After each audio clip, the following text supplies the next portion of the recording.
breaks, and those breaks are when they answer emails, try to prepare for the next lesson, try to contact parents, go to meetings, and you want them to teach and pack at the same time. How exactly do you think that's going to happen? If you think they need to go in on their own time, that's illegal. You're expecting them to go in and pack and do all of these things. And then not only that, but unpack with no support and have their classrooms ready for the first day of school in a new building with new staff members, which I'm sure is going to be overloaded with meetings to make sure everything goes smoothly. I don't know how you think this is happening, and I don't think it's fair. I think that you need to rethink this. I want you to each do what I'm doing. I can't control what's happening. I don't think the moves are good. I don't think they're good for children. I don't think they're good for the staff. So I want you to take the last week in May and the first week in June and join me in covering a teacher's class or going in and packing for them all day for 2 weeks. It's unreal. I don't know how you think this is happening, and I don't think it's what's best for children. All these boxes are going to be all over the place. You don't think that's going to be a problem? Where are all these things going? And when you move, do you take your furniture with you, or do you take furniture that someone else who is much taller than you has used this furniture? You want to put a kindergartner in a second grader's table and desk and chair? You have your favorite chair, but teachers aren't supposed to take their favorite chairs? Oh, I'm sorry, am I bothering you? You're uninformed. I'm not uninformed. I'm not uninformed. How am I uninformed? Tell me what you think isn't happening. There are plans to support the teachers in moving. Well, then could you please share them with them? Because these teachers have not heard of any way that you're supporting them. So that is a great public comment there. I agree that if the communication hasn't Can you tell happened, me how you're supporting them? How are you going to compensate them for their time? How are you going to allow them time to plan and move? I'd like to know now. Christina, at this point, so they're on the agenda, and I know we're talking outside of public comment. I don't normally respond, but I'm happy to have Dr. Shook take, and talk about this during the reconfiguration update, because I'm sure he has some information he could talk about at that point. We have at other meetings, so I'm happy to have him. Well, and you do know that this hasn't been shared with teachers yet then. I've heard from teachers at Memorial, Brewster, and Lyman. And they have been given information that they are to pack while teaching and unpack while teaching. That's what they've been told. That's what's been shared with them, and that's inappropriate. I'll make And sure that's it is in the very public comment. stressful for them right now. I appreciate it, Christine. Thank you. And I didn't think that was very nice. I thought that was extremely rude.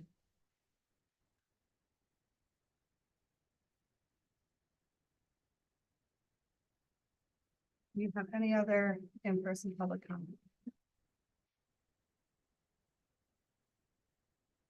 Do we have any online public comment? I see 2 people online. Either of you wish to speak on the agenda, please raise your hand or just simply unmute.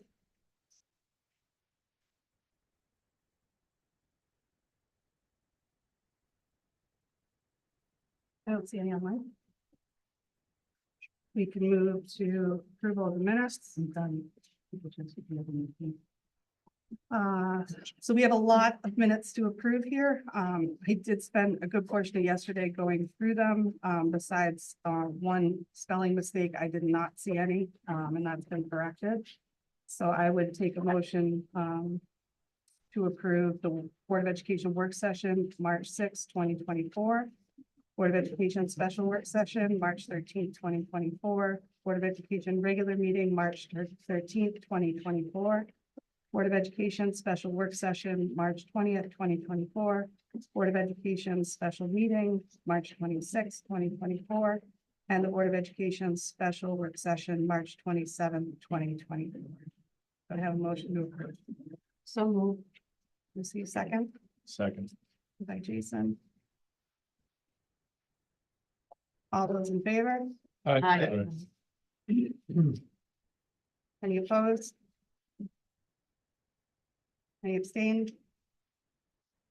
Motion passes.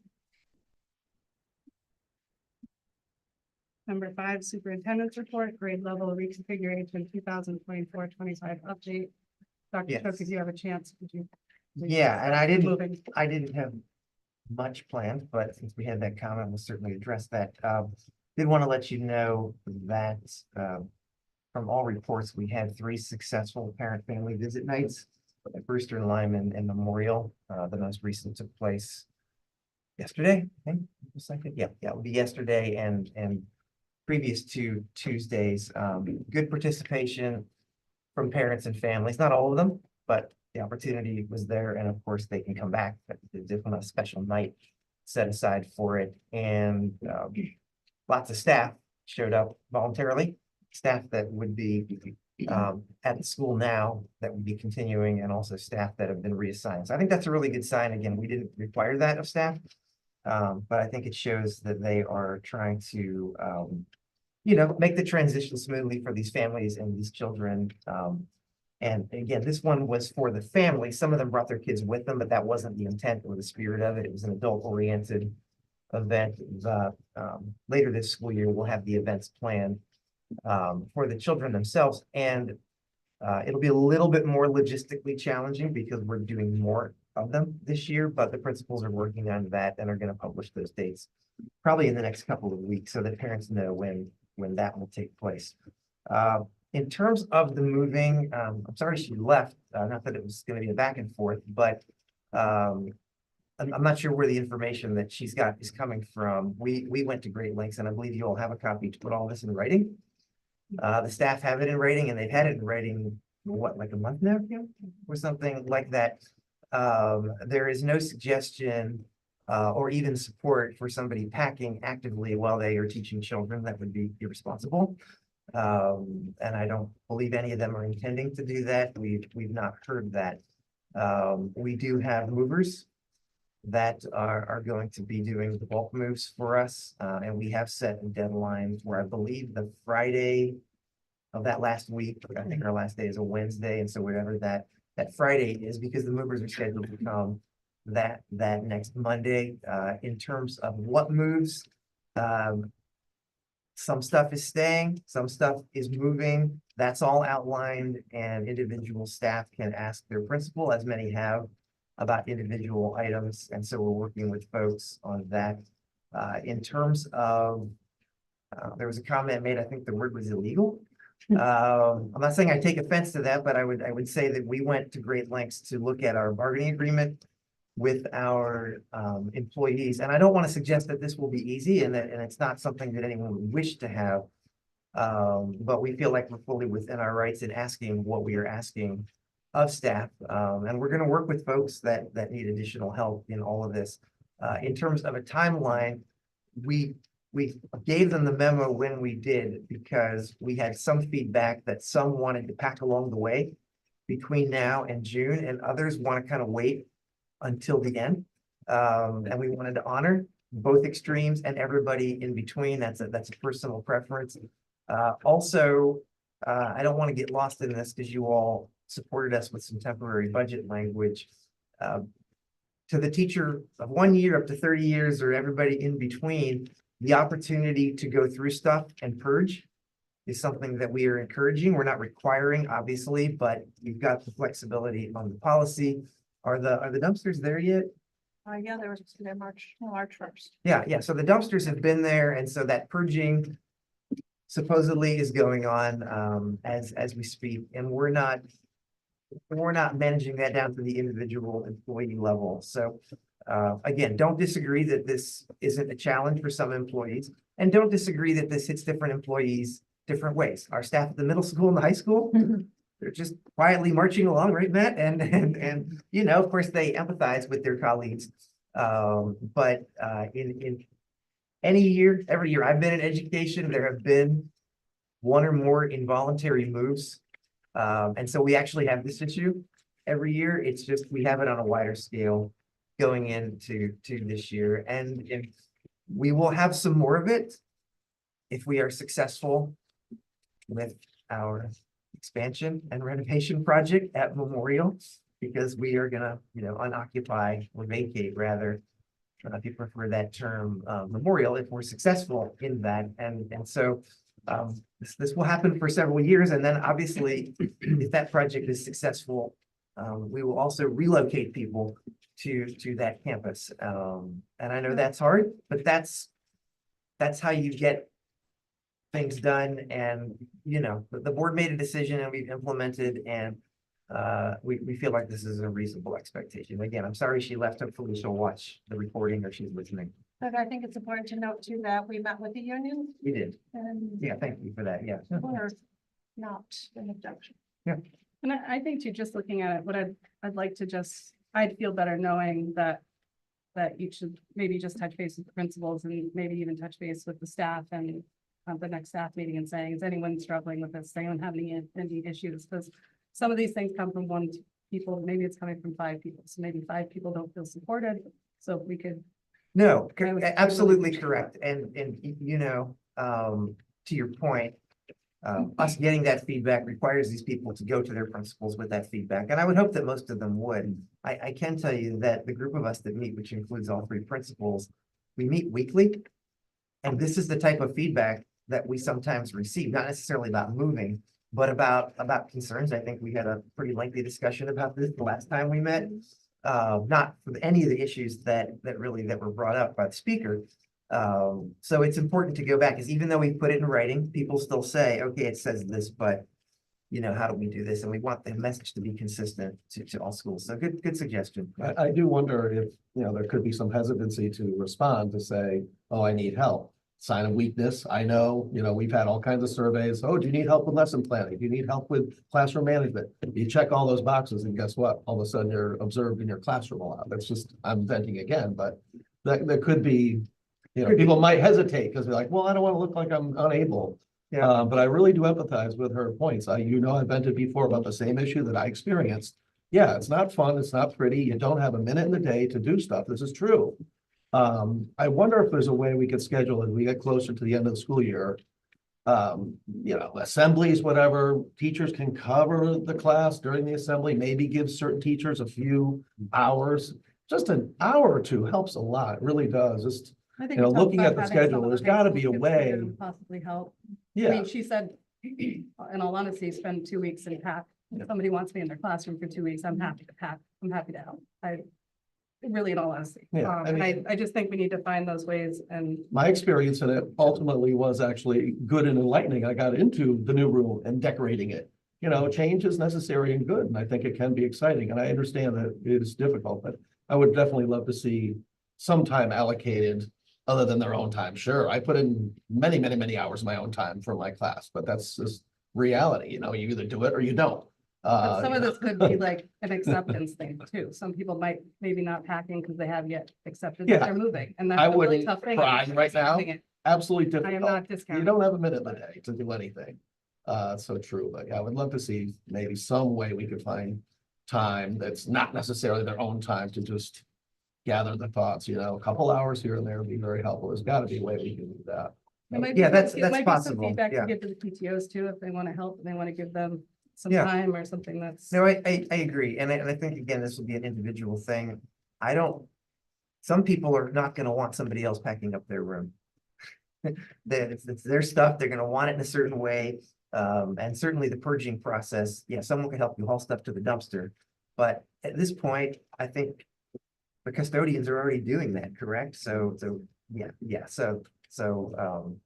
Yeah, if you could just touch base, Yeah, I would think do. that's the best thing to do. And again, we're talking about a former teacher here, and I know that she really Sure. does care, and I just. would like to Absolutely. keep it up. Yep. Okay. Other updates? Okay, so I do, 2 things. One may take a little bit longer. But I think it's timely and it dovetails back to last week. So, early last week, I think it was Tuesday, the days all run together for me. You all adopted some resolutions on our Zoom meeting that allow the renovation expansion project to move forward. And, before we kind of lose the opportunity, we want to make sure that we can begin promoting a potential public hearing and a referendum date, along with information about why we believe this three-school option is the best educational and financial decision for our learners and for our community. You all know that, but I'm saying that for the benefit of anyone that wasn't part of last Tuesday or the last several months of this process. So in order to take advantage of these application deadlines that we have with the state and meet everything, what we're asking you to consider is holding a referendum on June 11th. And just for clarity, this would be a referendum that both asks for the funding for the three-school option that you all made the motions for last week. And also for a regional plan amendment that would allow us to operate three schools and to do that on the same budget or the same referendum question on June 11th. So June 11th is because I think we talked about before, a great desire to do this prior to the end of the school year when people go on vacations and lose basically 2+ months of opportunities to do that. The 11th is the day before the last day of school, before graduation. We feel like there's a good chance most people will be around in that, we won't catch everybody, but pretty good. And also will give us the maximum number of days to communicate and advocate. So if you want to kind of walk backwards, and Kim, interrupt me if I say anything wrong, because we just talked about this and Kim checked it with the attorneys and we talked with Lindsay briefly too.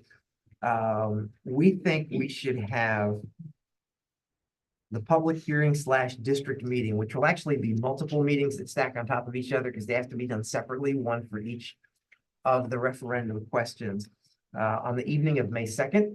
That is a Thursday. And what that will mean is after that night will be the lockout period, starting the following day where we can't use district resources or actively advocate for the referendum, either one of them to pass. So in order for that to happen, you can't just do that. We actually have to advertise that in a specific timeline.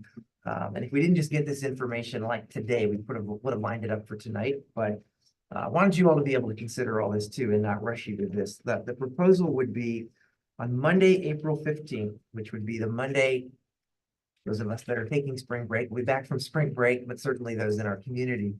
And do this at 6 o'clock on Zoom like we did last Tuesday. This would be a very procedural thing. Shouldn't be more than I would think 10 to 15 minutes unless board members have questions. And again, that meeting that we propose for the 15th would be simply to schedule and do it the way it has to be done, that public hearing for May 2nd and meet all of the timelines. And before I kind of ask for input or even ask Kim or Lindsay if they want to make sure I said everything the way we talked about, I think it's important to know too that if you're okay with this course of action, we will start immediately, like maybe not tonight, but tomorrow, to begin developing and implementing a communication strategy so that all of our citizens, not just our parents and families that are impacted by this, but the whole community is made aware of what we're planning, why it's so important to the schools and to the towns. With this in mind, not knowing how you all would feel, Kim has already today reached out to Rusty, and he's going to assist us with some visuals and also just with some suggestions of how he's seen these types of things be successful in other places. And so did that cover it all? It does. Okay, I so think so. yeah, I did think you- when we talked about it today, three of us did have a really good conversation on it, and looking at anything earlier than June would be unattainable. We just wouldn't be able to do it effectively, wouldn't be able to communicate what we need to. It is nice to know, went to the attorneys, we can do both of those on the same day, because I know that was some of our questions, whether we could do that plan amendment on that day and the referendum. We can, if one passes and one fails, the one that passes stands, and we would just have to go back to another referendum for the other question. Which is helpful to know that we wouldn't have to redo both questions. And it would give us a chance if for some reason this didn't pass in June, we could go back in September, before that November deadline, and even possibly October if we needed to. You know, and as you're talking, Lizzie, if I Yeah, of could, course, also, go I think, again, I came in on the tail end of some of these attempts, and then I was part of a couple that didn't succeed. But one of the things I recall the last time the plan amendment failed, which was shortly after I got here, was that people came to us and said, you're asking us to approve this plan amendment, but you haven't given us a plan for exactly where the kids are going to go and exactly what's going to happen here. And that made a big impression on me, and I think in talking to some of you Yep. as well. And so my personal feeling is that probably they will both pass or they will both fail. But I think the plan amendment has a better chance to pass when it's alongside a capital project that basically says, we're asking you to amend the plan so that we can do this. And I think if they both fail, then it tells us that we have to communicate more. It doesn't mean it's a bad plan. But you know, glass half full. I'd like to think if we communicate well and with urgency, there could be a lot of energy around this. And I know it seems a little early and early meeting, you know, we don't have much time between now and June, but once you start looking at September and October, you're looking at a presidential year, and then you're looking at the referendum and the plan amendment being tied to the elections. And I'd just like to keep it separate, you know, as much as we could if possible. And again, like what Doug just said, being able to have these, it shows that the reason we want to close it is because we have this plan. My concern talking with the two of them, we have spring break this week and then 2 weeks after that. And we kind of just said, Kim will be here this week. And if a few of us can get together and brainstorm some ideas on communication and what we really want to communicate and how we want to communicate it, I can whiteboard out and start doing that. The week we're back, we can then get together the communication, whether it's, you know, we do have to put something out. I'd like to see something put out to every homeowner in paper. I'd like to see something go out in that same virtual format. I'm even looking into doing a QR code that goes home with a presentation on it, that people can grab that flyer, turn it over, see the QR code and open up a presentation. Yeah, you've talked to some other districts that have Yeah, this we've recently, had some right? really good conversations with chairs of some districts near us and some in the quiet corner who have done this and failed before and what they learned. And that was a big part of it. You know, people want to see something in their home on paper, but they want to have a vision. And I think that's something we really need to consider is asking Rusty and Carson to give us some sort of visual on, you know, we're not just talking about adding a side of a building on what this building could possibly look like, you know, conceptually from, say, even an aerial view, that we're not looking at classrooms and block boxes and elevators. Because people should be excited. It's going to be a whole new school, even though it's a renovate. And I was pretty confident at the end that I think we should support going out in June. I think it's our best idea. Hi, sorry, I had my hand raised for a couple minutes. What was the May 2nd date for? The plan amendment and that's a public hearing. Public hearing and district meeting. The only thing I'm just gonna put out there, May 2nd, Memorial has a huge PTO fundraiser that night for a fun run. So you're probably gonna miss out on all those families. You know what time that starts? I just had the flyer. 5 p.m. And that's the one we wanted to do. No, that's not the virtual one. That's the actual district. I mean, for every day you move it, which could happen, but then that would bring it from the 11th on the other end. So if you went from the 2nd to say the 6th that Monday, because maybe you don't want to do a Friday. Well, I was that just would talking add- about changing a time. If Okay, we that changed it works. to 7:30. Yeah, and we could also check with the Memorial You folks. know how long, yeah, we could figure out how long that, One of we don't like have to third set a one. time for it, but maybe if we did it on the tail end of the. And Yeah, it's one of those colored fun run things. So families are going to get like the powder all over them. They're not probably going to show up to a meeting at 7:30. But that's just Just my yeah, I think suggestion. that's a good point. And again, we just kind of threw this together. I guess for the rest of you to consider, we can move it earlier. And that's fine, but every day we move it earlier is a day we can't legally communicate. Once we have that, that's what starts the lockout period. So the lockout period on the 2nd is at about 40 days, which is the required 30 days, but also it builds in time to properly notice. And so that's where I think Kim is saying, we push it later, we're running the risk on the noticing a little bit tighter. Plus, Could don't we we do, have, could we do May 1st? Is there any reason we can't do? No, May we 1st? absolutely can. we could. We 'Cause I don't could. see anything on the district calendar for May 1st. Yep. And Amanda makes a really good point. I mean, that's a lot of families. Because we moved we were originally talking about an April 22nd Zoom meeting. We moved that to the 15th, so a move to May 1st would be fine. Wouldn't change that. Okay, That'd be great. thanks, Amanda. We haven't had a chance to run this by the principals or anything yet, but again, we have the district calendar and I think we go by that at this point. I guess the biggest concern would be that there was nothing in the auditorium that we would On be, May 1st. that we would be displacing. Again, I have nothing on my calendar that says. Well, that April 15th does give us some wiggle room too, so if, maybe you guys can take a look at it, then email the board, let us know if that works.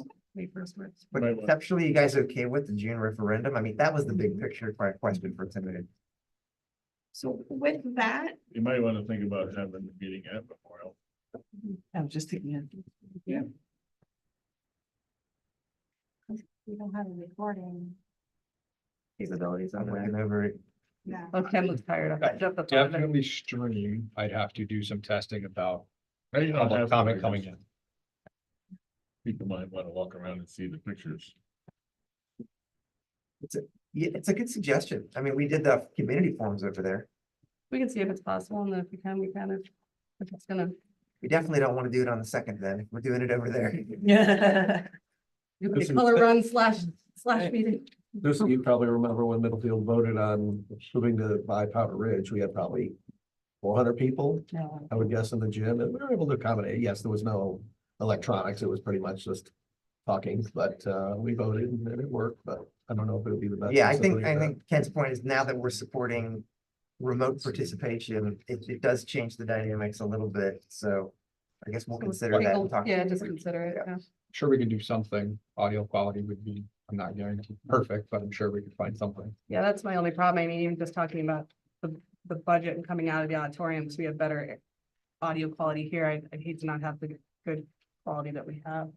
But yeah, we can look at it. It's also hard to know what level of participation we'll get. It really is. It could be 400 people or it could be 10. I don't really, you don't get a sense for these things. We've got time to test. Yep. So I can reach out to, on who's gonna be here over break. And maybe after that, we put together like a Google Doc for those that aren't and see if there's anyone that has any concerns or additions. Yeah, I mean, the answers are there. It's just what are the top talking points? Yeah. That are the important issues. And I think to look at what's been there in the past, how we can improve upon that, what we can change. I think it's important. And if I could just, Doug, what Doug said was absolutely right about the June 11th.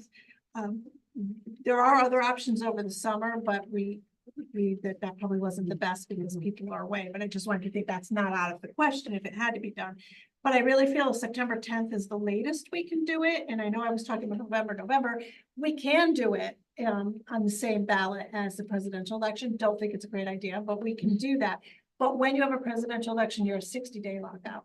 Right. So now we're back to September, even if we want to have it in November. So I think we have two choices. We have June 11th, and then if we need another one, September 10th is probably a good thing. Yeah, we were thinking kind of stay away from the fair at the end of the month, and let people be back.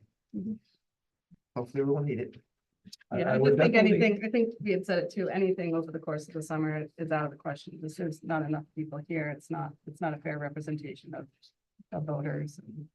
Not that we can really say that any time of year, but that especially. How would you- I mean, it might not be the time to talk about the messaging part, but cannot be tiny little slides with tons of little details. I'm just envisioning, just gonna tell my story, how I would like to see it. Simple animated pictures. There we go. Currently status quo. This is where we are now. School 1, grades, all grade configured, 1, 2, 3, 4, 5. Why is that not good? We'll list a few bullet points why we believe this is not the best thing. And the way Bob framed it is exactly what we need to say. If we keep like we are now, it's just gonna go up and up and up. And the quality of the education is gonna be watered down at the same time. That is 2 double negatives. Part 2. 3 schools, 1, 2, 3. Oh, this is what the new one could look like. And then we would state the reasons why, emphasizing also better educational quality, cohesiveness, and long-term saving, because we don't need to fix another how many buildings to bring them up to snuff. You know, this 1, 2. Why? You know, And I think that's something we talked about today too, was that we wanted to make sure that the messaging caught everybody's eyes and that they wanted to read it and that we didn't lose them in the messaging. You know, they looked at it and they got it by reading a few things, but didn't get lost in translation. Or doesn't just get thrown into the trash immediately with every other piece of mail like this that's in your mailbox. At least it comes in mine. I don't know how the rest of yours up. Unfortunately, 78 million is gonna grab their attention really quickly. So we have. well, reimbursement, we gotta, Yeah, I mean, you gotta, Yep. you gotta deal with that. Well, I think that's why I like Lindsay's suggestion about the QR code, because the attention getting and the top talking points, I think, could be on a large, however we envision Yeah. this mailer. And then those that want more details will actually link to the website and get the more detailed presentations and hopefully some visuals and things like that. Maybe some visuals could even be on the. Which for the record are out there already. But they're out there already, Joe, but it's still our responsibility to understand. continue to reiterate where they are I understand, in the easiest way possible, as frustrating as it can be. I understand, but they are out there. I want everyone to know that they are out there. You can start looking at them now. They're out there. Agreed.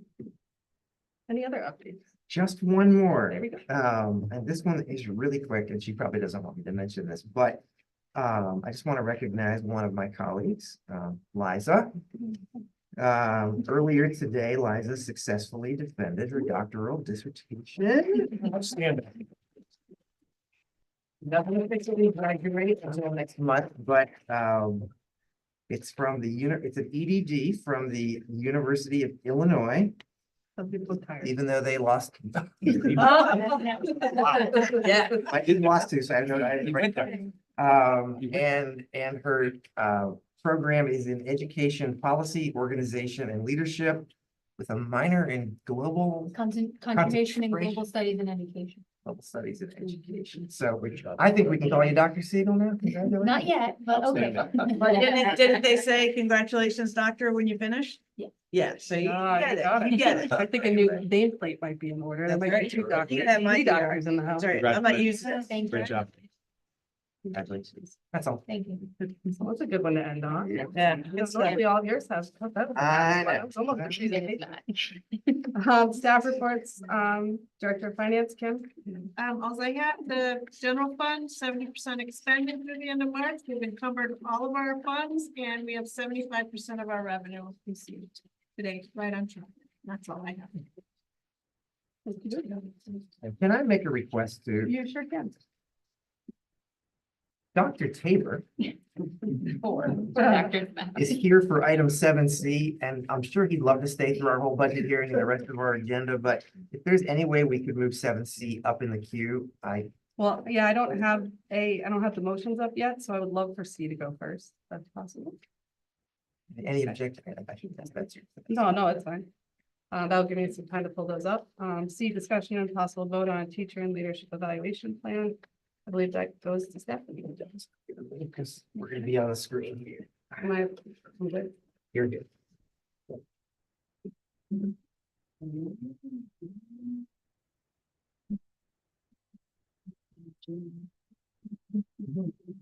Yeah, come on up. You can take this one over here. That's good. Thanks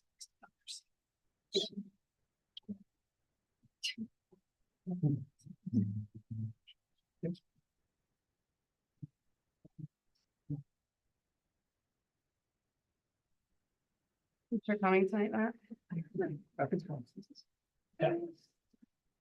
So many, oh, wrong one. I always do that. You think I would know better? And just so, for board members that weren't there, we did just have, a very lengthy discussion on this evaluation, plan at student achievement.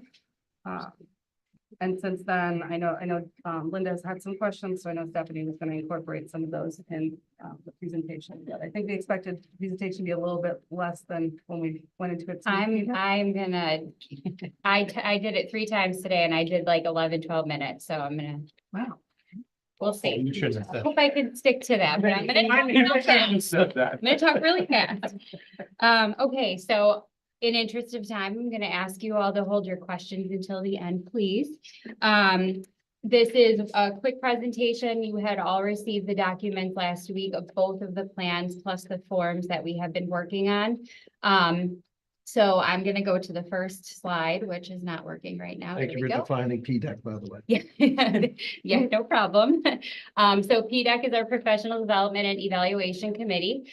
So just some general information before we begin, things that you've heard me speak to already. So we have a very large subcommittee, which is great. But with the work that we needed to do, we felt like we also needed to have a smaller group of individuals. So we have our larger committee, which is about 30 to 33 individuals. And then we have our smaller subcommittee, which is about 10 to 12 of those 30 to 33 individuals.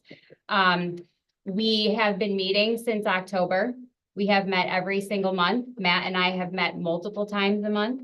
And we have constantly just gotten feedback, gotten suggestions, ideas, and continued to make improvements to the plan based on all that information. We sent out a consensus protocol to our PDEC with all of the information after our final meeting. And the results of our consensus protocol were very positive. And that's what led us to think that we were ready to present it to you tonight. One thing that I've mentioned in the past is that both the educator and the leader plans are pretty similar to each other. Some things are a little different, but that's just because of the nature of each of those positions. And then finally, as Matt is here with me, which I want to thank him, he has been my co-chair along the way with all of this. He has dedicated a lot of time. So I really appreciate the help and support, not only from Matt, but also from the rest of our committee, because it has been a lot of work. So thank you, Matt, and thank you for being here tonight. Really appreciate it. So the best way I figured to go through this today to be as quick as possible is to kind of focus on our process and timeline for the evaluation and goal setting. Because if you look at both of the plans, all of the pieces of the plan are really in this process and timeline. They're just listed out a little bit more specifically. So every year it's going to start with an orientation. So we make sure our new staff members, whether they're educators or leaders, are getting this information. They're understanding this plan. They understand what the expectations are, where the forms are coming from, where they're submitting the forms. So at the beginning of the year in August, there is a new teacher or new staff member orientation, and this will be presented there to the staff. And then if we have any new leaders coming in, they will be presented with this plan either in July or whenever their contract starts. Once we go from there, and Matt, please feel free to step in if you want to. Don't be nervous. You know you can. I don't slow down. Once we go into phase 1, so phase 1 is that beginning initiation stage, and on here it says start to November because for leaders it starts in July, and for educators it starts in August. But that begins with a self-reflection. And when they're looking at their self-reflection, they're really thinking about the standards that we have selected in alignment with student data from previous years, student data from that year, if they had any at that point, the learning and progress data that they have, anything that they think about in terms of their own instructional practices. They're really thinking about everything and being reflective, and out of that reflection, developing a goal. And when they meet with their evaluator, they are going to discuss this goal, and there needs to be a mutual agreement on that goal. We want to make sure that whatever goal is selected is something that is appropriate and applicable to that individual. And as you'll hear me say, and you've heard me say often, feedback is a huge part of this entire process. That reciprocal conversation, constantly having conversations, evaluator giving feedback, the staff member receiving that feedback and doing something with that feedback, and making sure that the evaluator is also there to support along the way. Once that goal setting, and I know it says November, but ideally the hope is that that goal setting would be done by November and those meetings would be held by November. I look at it as some educators do want to use the beginning of the year benchmark data for their new goal, and that takes time. And the other part of it is one thing that I have recognized is some of our related arts teachers only get to see their students once a week. And if they want to set a goal with their new students, they might want time to think about what that might look like. But the goal is by November to have that ready to go so that the second phase can start, which is that elaboration phase. And this is happening throughout the year at that point. So this is where the educator or the leader is constantly collecting data. They're constantly collecting their evidence. They're constantly doing professional learning that is aligned to whatever their goal is. They're making changes based on what they're learning. They're making changes based on the data that they're gathering, the evidence that they're gathering. And then they are doing a mid-year reflection at some point to think about all of these things. How are they doing? Are there any changes that they feel they do need to make to their goal at that point? Do they need more support? And again, meeting with their evaluator to have those conversations, to get that feedback, to decide whether or not any changes do need to be made to their goal. We don't have a specific deadline, and you'll notice that in here, we don't have specific dates, and we used to have that. We felt that giving a time frame, it wouldn't feel as stressful and overwhelming. But when we start to talk about this over the summer with the evaluators, one thing that we're going to really focus on is trying to still keep those mid-year conversations around the February mark, because that way, if there are changes that need to be made, they still have a little bit more time to work towards that before the end of the year. And then getting to phase 3, which is the summation phase, and that's the last couple of months of school. So this is where they're bringing everything all together. They're really thinking about how their year went, the implications of their teaching, where they want to go with it in the future. If they set a 2 or a 3-year goal, do they want to change that at all based on the evidence that they collected that year or based on how they think that they did with their goal that year? But they're really thinking about all of those things, looking at the evidence that they collected, thinking about the feedback that they received, looking at the evidence that their evaluator collected, and again, ending with an end of the year reflection. And then there's going to be another conversation with the evaluator. The evaluator at this point would have a summative report completed, which would give the evaluator more feedback, or I'm sorry, the educator more feedback. It would also let the educator know whether or not they met their goal or did not meet their goal, because one thing we are doing this year or next year is we are no longer using the 4-scale rating. The guidelines state that we either are submitting to the state that they met their goal or they did not meet their goal. And so we're going to be using the same thing. We're not going to be doing ratings anymore. But a lot of that is based off the feedback, the evidence that they've collected. And that conversation again at the end of the year is going to be focusing on how they did do with their goal. If any supports are needed after that, what they might be. And then also if they do have a multi-year goal, how they kind of see that playing out after now that 1 year has been completed. So those are kind of the phases in a very quick, brief summary. The ongoing practices, so observations are going to continue. They're going to look a little different depending on the years of experience. But the diagram or the picture on the right basically kind of shows you in general what I just kind of shared with you. So we have those 3 different phases, But while educators and leaders are working on those 3 different phases, they are continuously doing professional learning. They are continuously implementing their new learning, gathering that evidence and that data, gathering the feedback, and then using that feedback to go back and do more professional learning to continue their implementation. So it's an ongoing process. The standards that we decided to use for next year are the same standards that we've been using.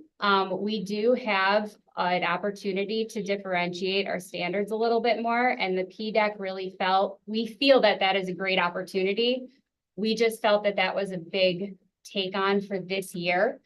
So it is something that we do plan on exploring starting next year. We do plan to start researching some additional standards to see whether or not we want to bring more differentiated standards in, so that we can really help individuals who have various roles pinpoint exactly what they want their goals to be with standards that are very applicable to them. So that is a future goal. We're excited to do that. We just felt if we did that this year, we would not be where we're at right now. Yeah, but just add one thing now, that Absolutely.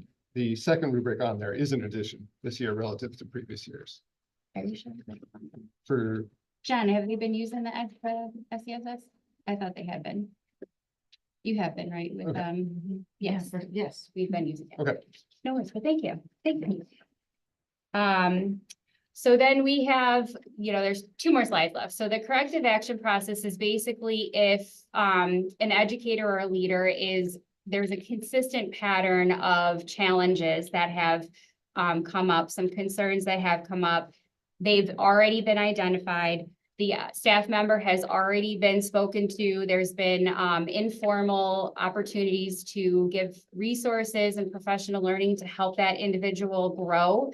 And if all of this has happened and there's continual struggle, then we kind of go into these developmental support stages that used to be called tiered stages.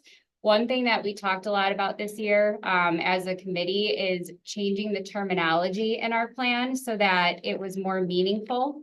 And we felt that tiered stages, tier 1, tier 2, tier 3 didn't really feel meaningful. And it also is too much in alignment with what we do with the students, so it would get confusing. So we're calling them developmental support stages, and essentially the first stage gives you, the least amount of support, but if you get up to stage 3, that's when you're getting very intense support. You're meeting more frequently, you're having more observations, there's more individuals involved in developing that plan.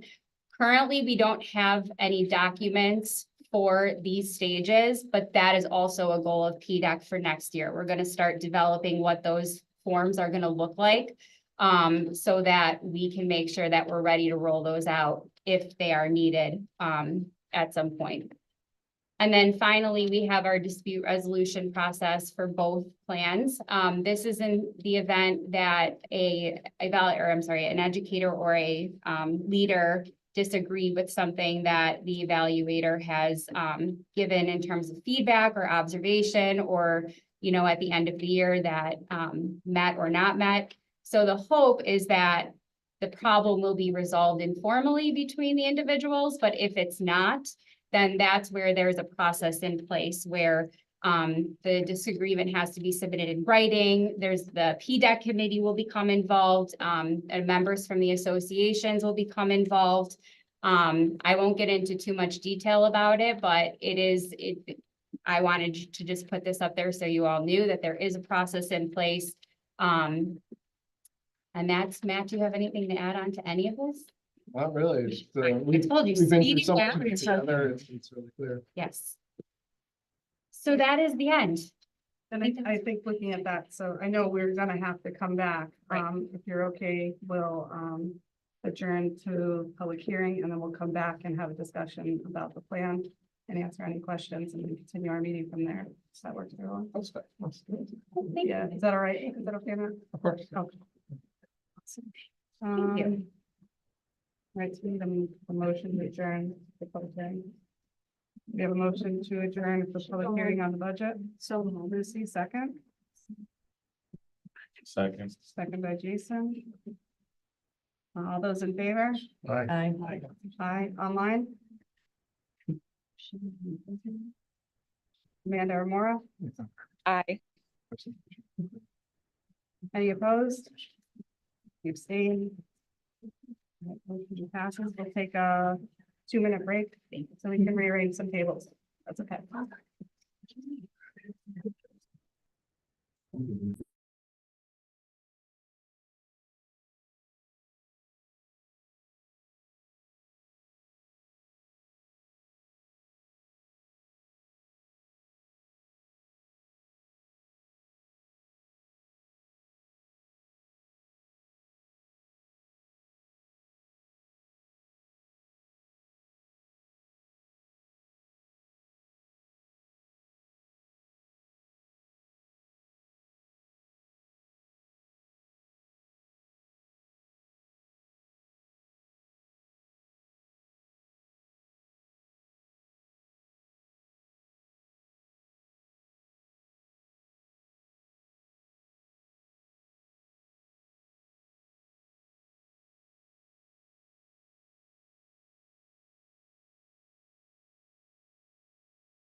All right, I'll call the district public meeting to order, Wednesday, April 3rd, 2024 at 7:09 PM.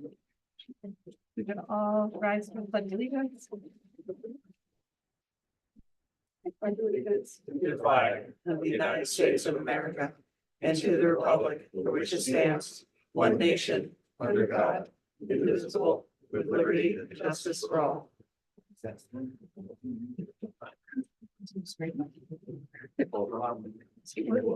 was that? Until they release Oh, okay. Number three, at this time, I'll have, our secretary Lucy read the call of the meeting and return of the call. And the call of the meeting, warning of public hearing district meeting for the proposed budget for fiscal year 2024-2025. Regional School District 13 of the state of Connecticut, Durham Middlefield, Wednesday, April 3rd, 2024 at 7:09 PM. Notice is hereby given to the residents of the towns of Durham and Middlefield, which are the member towns of Regional School District 13 of the state of Connecticut, that a public hearing district meeting will be held and conducted by the Regional School District 13 Board of Education on Wednesday, April 3rd, 2024 at 7 PM in the library at Coggins Regional High School for the following purpose: to present and discuss the proposed budget for the next fiscal year, July 1st, 2024 to June 30th, 2025. At such time, any person may recommend the inclusion or deletion of any expenditure. Lindsay Dahlheimer, Chairman, Regional School District 13, Board of Education, State of Connecticut, dated in Durham, Connecticut, this 20th day of March, 2024. And the return of the call, return is hereby made that the undersigned on the 22nd day of March, 2024, caused to be posted on the public signpost in the towns of Durham and Middlefield, a written warning by the Board of Education, and on the 22nd day of March, 2024, caused to be published in the Hartford Current, a newspaper having a circulation in the towns of Durham and Middlefield, a life warning of the public hearing district meeting on the education budget to be held the 3rd day of April, 2024. Lindsay Dahlheimer, Chairman, Regional School District 13, Board of Education. Thank you, Lucy. Number 4. So at this point, I'd like to do a brief overview of the proposed Board of Education budget. I just want to invite everyone to say thank you for coming here tonight. And before I get into the board's budget, I'd like to get into where we started at the beginning of this. Dr. Shook originally presented a budget to us with a 4.48% gross and a 3.82% net. And for those that, that don't know, the gross being the actual budget and the net being the gross minus the revenue. And the net's also what is charged to the towns. The superintendent was able to reduce the net in his original proposal by applying the anticipated surplus for 2023, 2024, which brought that net down from the 4.48 down to that 3.82. Move on to the second slide. So this brings us to the Board of Education's proposed budget with a gross budget of $40,879,195, which represents a 3.68% increase, with a net budget of $39,297,814, which represents a 2.99% budget increase. One of the things I'm happy to be able to report in this is that we feel this is a responsible and frugal budget while still supporting the class sizes and programming we currently offer in district, and still supporting all 5 buildings that we currently have in Region 13. This budget's tied and aligned with the grade reconfiguration for the fall, and it also allows for the design and implementation for the career pathways at the high school, while still supporting our programming currently in K through 8. Budget comparison averages. This has always been something that's been part of the slide, which a lot of people do like to see.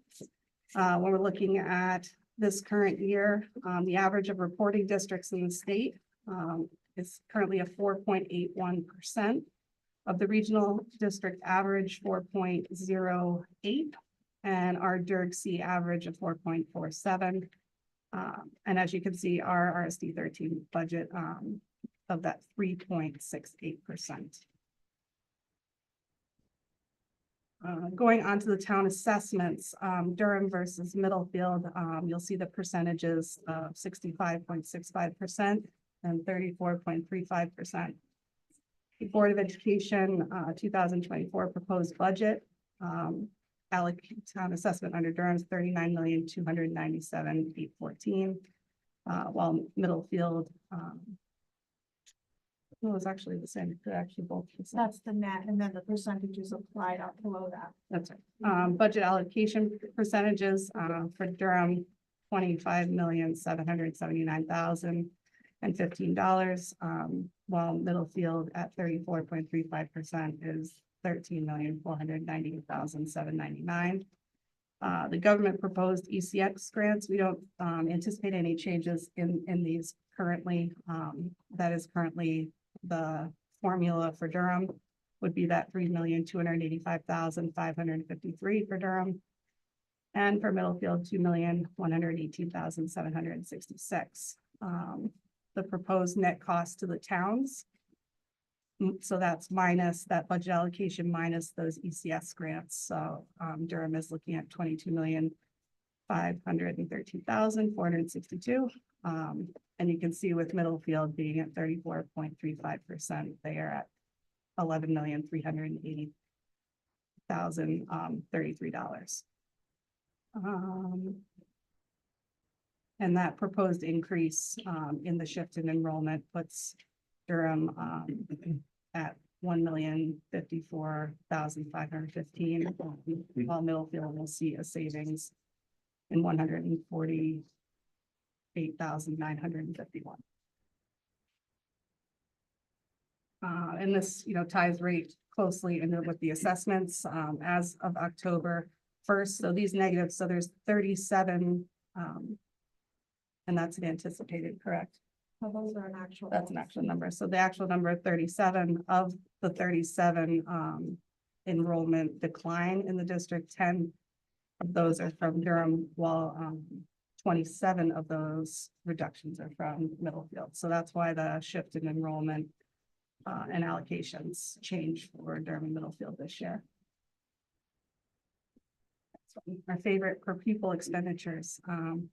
We did change this a little bit around from previous years as presented, but you'll see the per pupil state averages, the average for regional districts, the average for our DIRG-C, RSD 13, and the increase. Below at the bottom in red, so this is the anticipated based on the historical data and our current enrollment projections. It's as close as we can get to knowing without having that information, but something I like to highlight in this one, the increase in the per pupil is actually the lowest since it's from 2020 to 2023. So you can see the increases all the way in the right-hand column. So we do anticipate that per pupil increase this year will only be 316. Potential annual decrease in PPE with estimated budget adjustments. This slide does not mean personal protection equipment. That's per pupil expenditure. And this slide is here to be able to realize the savings and a budget reduction, what that does to our per pupil. So looking at 500,000, we could reduce the per pupil by $364. 1.5 million, we could reduce the per pupil by $1,094. If we reduce the budget by 3 million, we would reduce it by 2,188, and 5 million would reduce it by 3,647. That number would put us, the 1.5 million reduction would put us around the average for regional districts for per pupil. And the 3 million would actually put us far below regional districts. That cost savings would align with our thoughts to go from 5 schools to 3 schools. So we do expect in the closure of 2 schools that we would be far below the per pupil for regional school districts. This one, I know Bob loves this graph. So what's driving the increase this year? So we look at it, the salaries and benefits are up at that 1,033,226 with the benefits at 427,705 on those increases, and those are all contractual increases based on the negotiations on there. Our purchase services, we have a savings at 75,517, which has allowed us to allocate that in our athletic trainer, to add an athletic trainer and a 1.0 increase in maintenance to allow our maintenance staff to in-house a lot of the work that's happening in all 5 of these buildings that need significant work. We have to, before having that position, what we have to do is send out for contracted services for handyman services. I think there's more than just handyman services in that plumbing, and that would be able to be realized in a certified employee that would be here and available to us in support of Eric. The facility grounds increased 488,658.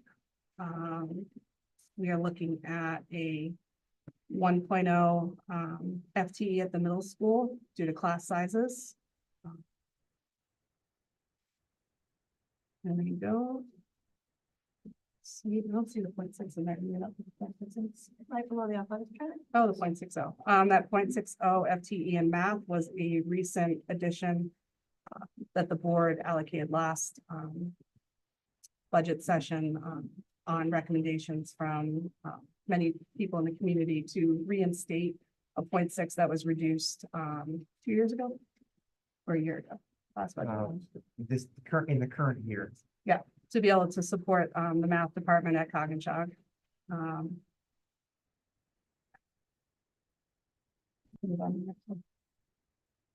And if it's a little noisy online, we're not drilling or anything, that's actual rain. Mitigation strategies, avoidance of the fiscal cliff from the COVID grants. This is something that I say a lot, and I say a lot at the CABE level, because a lot of districts are really struggling with budgets this year. Some districts at 20% increases due to ARPA funds being used to hire staffing during COVID. I'm incredibly proud that this district did not do that. We did not use that, so we are currently not sitting on that fiscal cliff having staff that we now have to put into the budget. So a pat on the back to the administration for really realizing that, back then, and we're not in a situation, a lot of districts are scrambling and asking the state for help because they're going to lose a lot of staff this year. So I know it was hard at the time, and I know everyone had to work really hard to be together, but I applaud you guys for that and seeing that ahead of time. That is extremely valid. It's happening quite a bit. Yeah, it's huge. A debt service allocation, we were able to take the bond premium from the 6.9 million bonding to pay the debt service, which reduces us by 0.84%. The FTE offset purchase, I just did talk about that a little bit, and that's the athletic trainer and the maintenance position. We were able to do that offset by reducing our purchase services. The propane buses budgeted under facilities and grounds. There's a reduction there due to it being cheaper than diesel, and we're leasing those rather than those coming from DACO to own them to us. The 98% vacancy factor, we are still saving that 2% the vacancy factor. We were at 96.5%, and so now we are at 98 on that. So we still are seeing some savings there on this budget, just a little bit less than last year. And then, of course, when I spoke at the beginning, that 2026 2024 surplus carryover. That was incorporated into the superintendent's budget originally before it came to the board.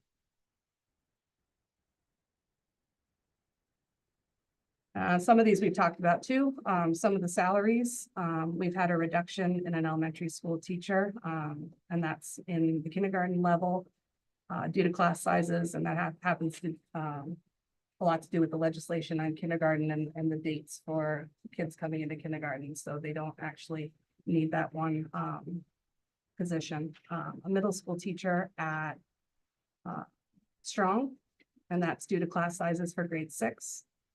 An athletic trainer, a district need, and I'm sure we've talked about it a lot of times, but it's hard to know that we've had to scramble to find help for our athletes to really be able to get taped for practices and get taped for games, and really stretching thin, trying to find somebody. This would allow us to have somebody that is on our staff, that is here, that gets to know the kids, knows their weaknesses, knows their potential injuries, and could save us from losing some of our athletes to injuries. It would also eventually be able to hopefully be able to make them a full-time certified and have them teach a course on top of being an athletic trainer, which I think would be invaluable, and it's something we don't currently have and could be incorporated into one of the pathway programs. We had a couple of kids do capstone on that as well. Yep. So So that was very valuable. I think that's pretty exciting. The maintenance position, I've gone over that a few times. Eric is absolutely amazing, and I know we all support everything Eric does. With 5 buildings, he could do it. And he could do it with some of the purchase services and the contractors and plumbers that come in and handymen. But he really needs, I think we all understand he really needs that help. And to be able to have that person in who knows the ins and outs of our buildings as much as Eric does, I really think the board has thought that that was really important. Multi-language learner FTE increase, and that's just because we have an increased caseload, which we are required to service, and so that we had to add that. And the math teacher, 0.6 for Coggin, we just spoke about that one. So that puts us at a total increase FTEs of 3.1. Next one. Capital reserve. Some of the things in capital reserve, the PA systems. When I originally thought this, I thought it was like PA systems outside or in the gym, but these are actually to update the PA systems in our buildings. So those are considered what most would think the intercoms, correct, Kim? And it's been how long since those have been?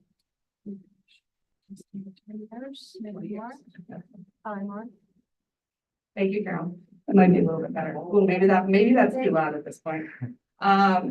The glycol, ongoing district, $50,000. Kim, if you want to explain one more time what glycol is,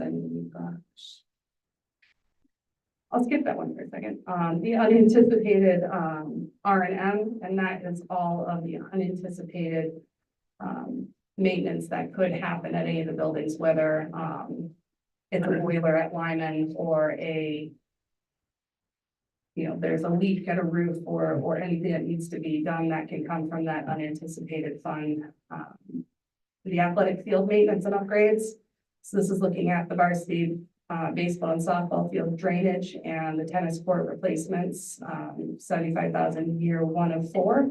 And the turf replacement final appropriation of 25,000, which will be going in this year, as well as a chiller and roof replacement, which is currently ongoing at Strong, and that's at 206,500. So the total in the capital reserve would be 778,000, and that does represent our 2%.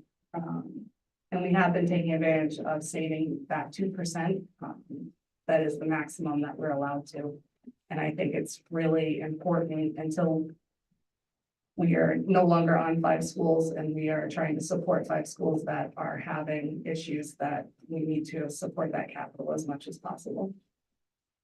And glycol. So Bob, can can jump in and rescue me when he wants, but glycol, essentially, we have it at Coggin, Strong and Brewster. And it's over 20 years old, and glycol is used in the heating and cooling systems. And so we are just starting to save for that replacement. Eric estimates that the high school, who has the highest volume of glycol, is probably about $300,000. So this 50,000 is just starting to save for that. I know we said that before, we were all Googling it, trying to figure out that time. And looking at the last slide, this is Kim's realm, and ask Kim to take a look at this one and explain this one. Sure, so this slide is the debt service. So what you're looking at is our current debt service, nothing to do with preschool configuration bonding. This is just what the district has now. The first line under 24-25 is the tallest, and it's broken down between green and blue. And the reason for that is the green piece is what will be coming out of the operating funds, the general fund. And the blue part of that is being paid for out of the bond proceeds, the bond premium, sorry, that's important to say premium, which Lindsay alluded to earlier. So it just shows that portion that's coming from the capital reserve account. The yellow line that goes across is just to show that that amount was, I don't want to say chosen, but calculated because it level funds with 25-26. So there will not be a jump in 25-26 because we're using bond premium this year.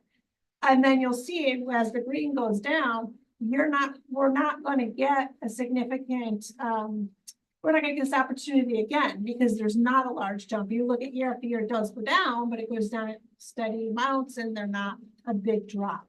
And also to say 3 years for the bonding money, and we have to spend 85% in 3 years. And we've still got money in there from Brewster Mechanicals that we haven't done. And so this helps us to get to our 85%. And we are going to, if we don't do anything, we're going to pay it back anyways. So we can use that in this year to reduce the budget. That brought the budget down by 0.84%, so almost 1%. And on that one, questions, comments, and questions. At this time, I'm happy to take any in-person comments and questions. If there's any online, if you want to raise your hand now, so that when we get to it, I know who wants to speak versus who doesn't. But does anyone have any comments in person? Roger, come on up. Roger Cleveland, I think you can hear me. I can hear you. I'm sure you can. A little more explanation on the propane conversion for the buses. What's really happening? We were in the past years, the board, some boards were interested in getting propane buses. And when the the move to all electric school buses was in play at the state legislature, we had to go all electric school buses by 2035. And this was sort of a move to kind of midway to start helping with the environment, but to also not have to go to full electric buses. The buses are being leased, so we're leasing them and we are not paying property taxes. We're not paying sales taxes because we're a tax exempt organization. Should DACO have had those buses, they would have had to pay the sales tax and property tax and pass that all on to us. Also, we're getting a residual value from these buses. So we're getting 30% of the bus value at the end of the lease, divided up over our years. So our operating costs for our buses it's gone up slightly this year when normally other people are seeing 9s, 10s, 12% increases. And then the district will own the buses at the end of the lease, 5-year lease. We continue to keep those buses, and if they're still in good shape, run another 5 years and not owe anything on them. Or we have the opportunity to sell them. What happens to DACO? DACO, we would RFP, and DACO could bid again on the service, or it could be another bus company. They use our buses to operate. DACO will operate our buses. We will not employ drivers. We just own the buses, but we pay them to drive them. Right now, under our existing contract, they own the buses too. Which is considerably high. It is. So I have another question. I have two questions. One is budget. The PA system What schools are you talking about? So we are actually talking about all 5 schools. They are over 20 years, maybe 30 years. There is a disconnect between digital and analog right now. So when there are fire drills or lockdown drills, or even just regular announcements, they're very muddled, hard to hear. There's an echoing, a screeching, not safe. So that money is going into upgrading those so that can be clearly heard. I know what you're thinking. We're going to be closing if we get approved to 2 schools. That just is what it is. It's a safety thing. At Yeah. this point, we couldn't not do 2 schools and not be able to have the PA systems in the Yeah, time that we need for swing space. We'd be looking at 2 years of swing space. It wouldn't make sense, unfortunately, to not have that. Out of that PA, let me see, I thought I had it broken down with how much. You use the swing on top of next year. That's a That's very, right. that's a very. Yeah, so it's 3 years. Yeah, yeah. But the 2 years. biggest cost in the PA is the high school in Strong, because it's the biggest area. And isn't there a way to send the light bulb out to a lab to find out if it's still good or bad? Oh, yes, we do have to do that. Mhm. So this 50,000 is just starting to save for that, because there will be, even that cost will be a cost of the light bulb to get it tested. It's like a backpedal on the PA system, just Of course. having experienced bad PAs. I work in the city of Hartford in the high school. When we can't hear a lockdown, like a real lockdown, it's really bad for the kids. No kid learns when they're afraid. You know, it's just awful. And I hope our students don't have to experience that. Any other comments or questions? Hey, Rick. I can probably hear you too, but you're welcome to come up. Yeah, Rick Farley from Durham. I commented when I represent myself. On the body, Durham resident, I love it. And I say to my children and grandchildren, I hope I haven't seen the best days of this country. You should really be concerned about. Yeah, if you can come up, Rick, sorry. We'd like to hear you. Someone complain if they can't hear them. I wish I had his raincoat. I could have used that. I said to my children and grandchildren and some others, I really hope they haven't seen the best days of this country, for their sake. And the ARPA money that they talk about is something some generation in the future is going to pay back, if it ever gets paid back. Senator McKinney, former state senator, I was talking to him one day at a meeting, and he wanted to introduce a bill in the state legislature that put regional school boards had those regions had a regional board of finance.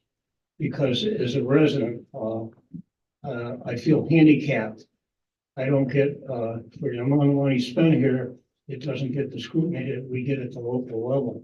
Too often over times, locally, the budget was scrutinized, and they always had in mind that monster over District 13 that gobbles up all the money. You know, and they would tend to adjust the budget at that time to the school. And, you know, we have a town to run. As a matter of fact, Dave Webster one time from Middlefield said, he says there is life after District 13. I know you guys have they call it a slush fund, and it was increased what you can carry for capital projects. And then, you know, once it's voted in, then we never see the money again. We just decide amongst yourselves where it's gonna go, or if it's ear tag, it stays there. I think when those projects come up, they should come before the voters again. I'm very interested in government. At one time locally, the Board of Finance at the end of the year, when they had the year-end transfers, the librarian's salary was over by $1 and some change. And the first selectman questioned the town council, and the attorney said, yeah, I'm afraid you have to bring it before the town meeting. Well, it passed. And then come to find out the regional school district, their year-end transfers were being made in committee. And a couple of residents of Durham looked into it and found out that it had to go before the entire board. So the money, it may be a lot of money, and it's not always pigeonholed.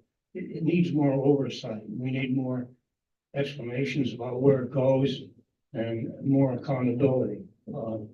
You know, like the football program, We subject the students to head injuries, it's cumulative, it doesn't show up until there's an autopsy later on, if there is one. I think we ought to get rid of that program.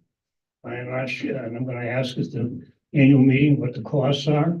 And to take in these other schools just to keep the program alive is, we're headed down the wrong path. And I want to know what those fees are, and we ought to raise them nice and high. Also, there's been talk different times, and I'm wondering what fees the town of Durham pays into the school system for the facilities after the assessment for the students. Like, I guess they use the track or something, and we get assessed a fee for using the track. So if there's any fees like that, you're taxing the town of Durham and even Middlefield, I think that should be brought up. I know you get your building permit fees are waived. There's a lot of things that happen, that, you know, the town of Durham contributes that, you know, you don't have to outpay for. There was a lot of grading done between Corn School and, or the former Corn School and the Ellenbrook Park. And that was all the equipment and labor was donated, no cost to the school. And around 73 or 4, the business manager for the board approached the town of Durham and Middlefield with a proposition they could get money to build some tennis courts. They could get 80% from the state, but the school didn't have the 20%. So Durham came up with 20% for the courts here. Middlefield came up for the 20% courts there. There was, you know, there's a lot of stuff like that happens. And I don't think we get proper credit. I know as a resident of the community, I benefited greatly by being here. And I love my hometown, but I will never pay back what I've taken out of this town. And I don't mean, I got to looking at it one day and it's not just putting 3 students through the school and my wife and I, et cetera. It's more than that, it's extensive. So I benefited greatly by being here, but I'm not gonna lay down and get run over by, you know, overpriced education system. Yes, education is important. The community has a responsibility to fund education for the youth. No doubt about it, whether you have anybody in the system or not, it's not relevant. It's a responsibility of the community. And, you know, we should go forward that way. You know, on the town side of the government, you know, it will come before the land use commission plan and zoning, well, we gotta do this, the school is growing and we gotta stop the accelerated growth. As a matter of fact, one selectman in 73 ran on a big part of his campaign was a no growth policy for Durham. And he did try to promote it. Didn't work, he tried.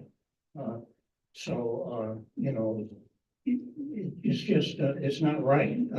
When the governor several years ago, Malloy, cut funding to the communities, the wealthier community of Glastonbury up north, you know, when they heard what they were being cut, the town hall sent word down to the Board of Education, they were gonna have to do away with some less money. Durham couldn't do that, nor Middlefield. Can't do that, we're handicapped.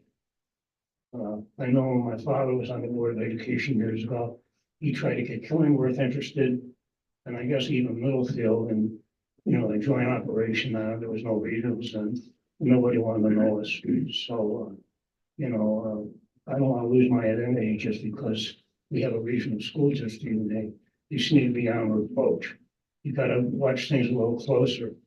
Like one time in public comments, it was noted that somebody got a hold of the business manager's contract, and it was early on in his career. He had already accumulated 80 vacation days. So what did the board do? Very quietly, they started buying them back and told him he had to start taking, but they wouldn't acknowledge it publicly, you know what I mean? So all these things affect us, and you just, you know, we spend as much time going over the town budget, the few dollars that we have, and, you know, there's even questionable expenditures there than we do with this monster over here at Regional 13. It's a tremendous sum of money, No, and I think- it's not I think- all frozen. I think, Rick, you made a good point at the beginning where you're talking about, you know, more collaboration between the towns and boards of finance. we made a really huge effort this year to engage the towns. Jim Martinelli sat on our negotiation committee for both the teachers, and the administrators. He was, incredibly valuable. I've sent all of our budgets to both boards of finance. Beforehand, I've asked for questions, concerns. But there's a lot of collaboration that can still happen there and scrutiny, and it can happen. Yeah, guess what? They don't have the power of the pencil. Okay? They don't have the But they power of do the what we're pencil, asking for it. okay? And when you go to the annual town budget meeting, you can reduce from the floor any line item you want by the amount you want, as long as it doesn't exceed the total. You can't increase anything. District 13, basically to a non-accounting type person, it's a gross appropriation, and they come back next year. We have town meetings throughout the year to go over expenses, and it's deliberated in the open forum and voted on. The district just spends money, big money, big money. So, we definitely need more accountability, and it's, we have to start living within our means. I don't think, I think I'm eventually gonna be a member of the minority community. Well, I'm here legally in the United States of America. Oh, so I'm gonna become a member of the minority community very shortly. The way things are going. Thank you. Thanks, Rick. And we'll work on some of the questions too that you might have for the district meeting, but I can, unless you want me to wait. yeah, I mean, if you want to answer now, that's fine. Mike. No, your mic. I want it on. Yeah.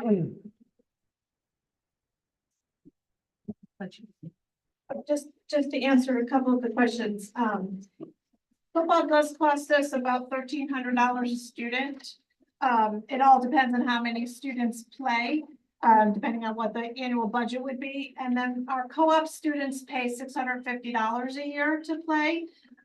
So they pay roughly half of what it actually costs us to have a football team.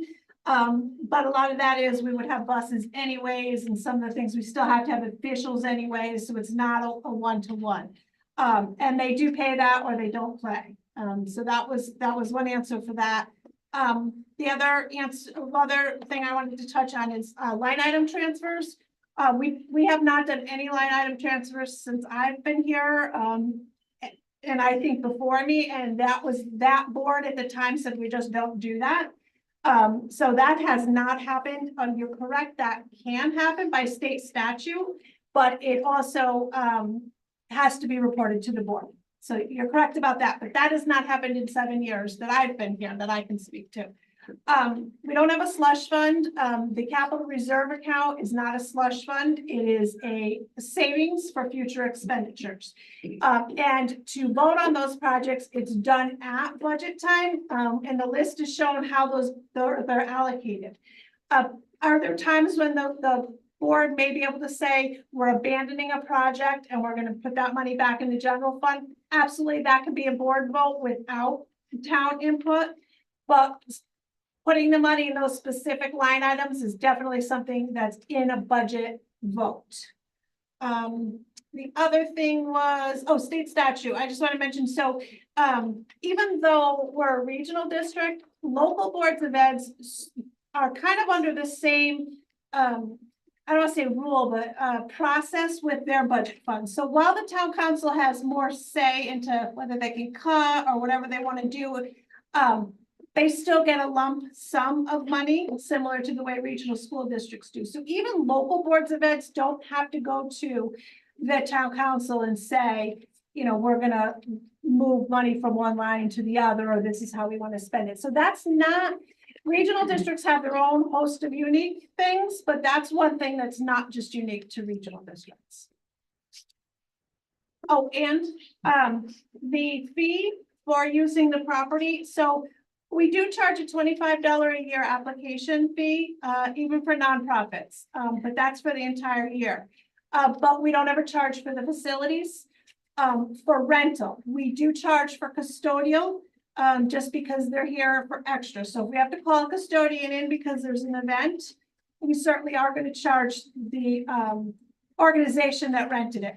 If it's a for-profit or a fundraiser or something like that, we will charge them, or for someone out of town, we will charge them a rental fee as well.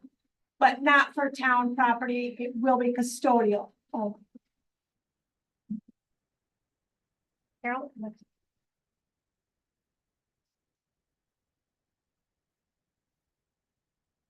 Right, thank you. My name is Carol Kleeman, and I'm sorry I came in late, but I have just a couple of questions. With the closing of 2 schools that you want to do, I noticed that there's a lot of money in the budget to fix John Lyman now that the board over the past few years has not done too much to it. The question I had for that is, what are you planning to do with Brewster School, which can only be used for education purposes, as I understand? And if it isn't, it goes back to the Brewster family. So has there been any talk about that? The other question I had is there a cost projected at this point for the addition onto Memorial School? And my third question is, do you know what the poverty rate is in Durham and Middlefield right now? So the first 2 aren't tied to this budget at all. Those questions aren't tied to the budget. If you want to answer them, we can. Sure. So we do have a cost proposal. It's on the website. We've had a series of meetings, public forums, we had meetings with building committee joint meetings. So that is all on the website. And the cost is on there with the reimbursement, the net cost, and then decrease in operating savings from closing 2 schools. And it also shows an increase in debt service for borrowing that money. So What is that cost? It ends up in a net figure at the bottom to be 12 million to the taxpayers. It's 37 million is the net cost. So it's 73. And then the reimbursement rate from the state, which is around 50%, is down to about 37. And then, so that's what we will bond. Well, we have to bond at the full amount, but it'll actually cost us 37 million. But offset that by 2.9 million a year savings of closing 2 schools. And then with the addition of a debt service. But that's at today's cost, not when it's going to happen, maybe 4 Well, or it's 5 years. escalated out, so it's projected out. So that's what it's projected to cost. Should we miss a year? Should we miss this grant application? You're right, those numbers are outdated. They're gonna increase. But for right now, that time frame is built in. And what is the time frame to propose this to the public? So we just discussed that at our 6 o'clock meeting. And we would be looking at a June referendum for a plan amendment and a bonding. But none of that, like, I want to give the respect to be able to answer it, but none of it is, I just want everyone to understand, none of it's tied to our budget for this upcoming year. Okay. And on your other question about Brewster, we haven't gotten there yet. But we're gonna get there and soon. That would be important to know before the vote. Absolutely. Yep. Okay. And that's something that'll be a huge part of it. And my third question, do you know what the poverty rate is in Middlefield and Durham? I don't know the And number. was I it did see taken that it was into reported consideration recently. Doing this budget? No one knows? I don't take the budget lightly. I know it's a lot of money. It's The per 20, pupil is high, it's awful, it's not a valid measure of what we're doing here. It's because we don't have enough kids for our facilities. That makes the per pupil go up very high. But Carol, my mom, in her later years, she struggled, and it was tough to support the budget. I feel it. I don't enjoy it. We have no choice right now other than well, cutting educational programs, and that is not I our duty. understand that, and there's a lot of, it seems like extra people that are employed in the district that really could be cut because of the situation in the lower enrollment. But I wanted to bring to your attention, since no one seems to know here, that Durham has a 20% poverty rate and Middlefield has a 30% poverty rate. This information is from the United Way that just came out this past month. And I'm hoping that you'll take this into consideration when we go back to the drawing board and the final budget is brought forward, that you'll look at it. There are a lot of people in these two towns that are not going to be able to afford this increase. Thank you. And I think important what Carol says, and I think it's even more important in, we can't hear you. Please. I think it's even important in how we talk about that cost savings. And I talk about that 3 million to reduce from 5 schools to 3 schools. If we're gonna do justice by our taxpayers and by our educational programming and our buildings, the only way to really do that is to lower these buildings from 5 to 3. You know, we originally thought before, well, some of our time on the board, that one school would do it. It's not gonna do it. It's just not. We can keep talking about possibly cutting here and there and looking at certain positions. And every single time, one of those things is going to affect our programming or our children. And until we can reduce that, I don't see that I don't see a way to go any lower than that. And I know it's frustrating. I can't tell you how many, all 10 of us, online or not, are frustrated, and we want to get there too. We mentioned how much the budget has to be cut in order to cut that per pupil cost. I'm trying to find the slide here. It's a significant, significant amount. You have to cut. You have to cut, here it is. You have to cut $1.5 million to cut that per pupil cost, $1,094 approximately. 1.5 million. That's more than 1 or 2 staff members. That'll only be accomplished if you go to the 3-school system. Right, That and we needs to put be it, and we abundantly can't clear. do it with the 3 schools, with the 5 schools. At 3 million, if you cut $3 million, then it goes down $2,188. So we have to make some significant cuts in order to lower the cost. And the most expensive cuts, the most expensive expenses that we have are the building maintenance, which is why if you look at the budget, you have a slide there that shows how much we're putting for unanticipated, the R&M is repairs and maintenance. That's put in there because, especially because of Lyman and Brewster, if we have major items that go, which are basically past their lifespan as it is. And we're not replacing them at this point because we don't want to spend the money on that unless we absolutely have to, but because the schools are going to be open for at least a minimum of the net another 3 years. If this project goes through to consolidate, And not if just, something and goes, not we have to just, pay for it. and not just those buildings, you're talking about consolidation of staff in a K through 5 that is now spread out over 3 schools, especially would be in one Must be. building. You'd be talking about a cut in administration because you now have 3 buildings and not 5 buildings, staff within those buildings. And I know we have those numbers and we obviously go into it all the time, and it's something that's going to be in our presentation, obviously, for the preschool renovation for Memorial. But it doesn't hurt to say it here because, you know, I think that we're all frustrated and we all want to find a way to get there. We need to be able to get everyone to understand that this is how we get there. And we're trying to cut the budget. We're trying. We've been trying for 10 years. If I could add, Carol, too, you know, the poverty rate, absolutely, it's shocking, and people don't realize that. I'm really happy that you brought that up. We also hope to take the children who might be growing up in poverty and give them a greater opportunity to become productive citizens.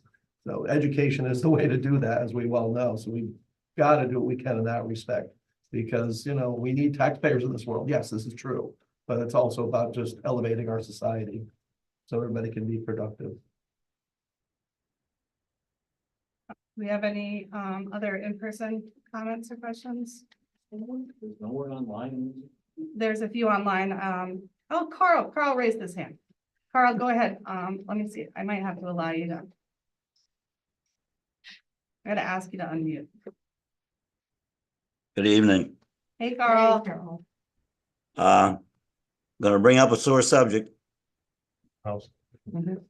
talking about We'll put these your name on increased it. costs, increased expenses. We got that field house, brand new, had to have it. Definitely had to have it. Nice to have, sure is. But I'd like to really know what the true cost that's added to the budget. So that's my comment. Thank you. No additional costs have been added for the field house. We're still working on the lights in the bathrooms through the state grant. It's a very low maintenance building. We will have fees when we get the lights because we'll need electricity and things, but those things will be budgeted in the following year.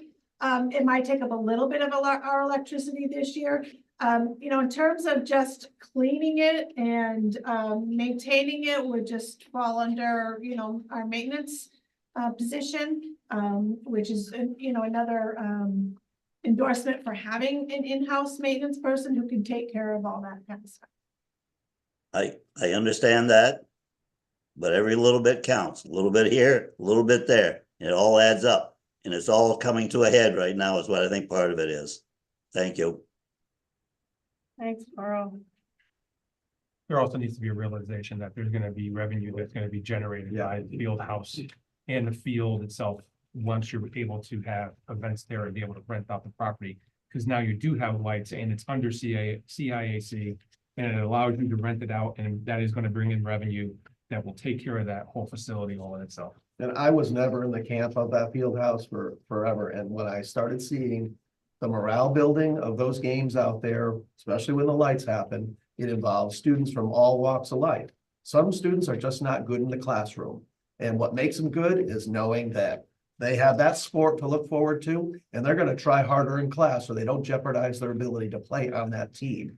So it's a huge benefit in a lot of respects. And absolutely, the revenue generating is huge. But the morale, we cannot bleed more students from Coggins because that pure people is just going to keep going up and up and up if there's too many choices. There's a lot more choices even being proposed in Middletown right now, new high school. So we've got to up our game to keep our kids here. Absolutely. No doubt. It's interesting. I'm looking at the revenues from other districts. There was a cheer competition that brought in so much revenue. I actually think it was Meriden, now that I think about it. And I was shocked. I don't remember the number at this time, but it was astronomical what Meriden got in revenue from that competition. So I do think, and Carl has always made great points. We love Carl.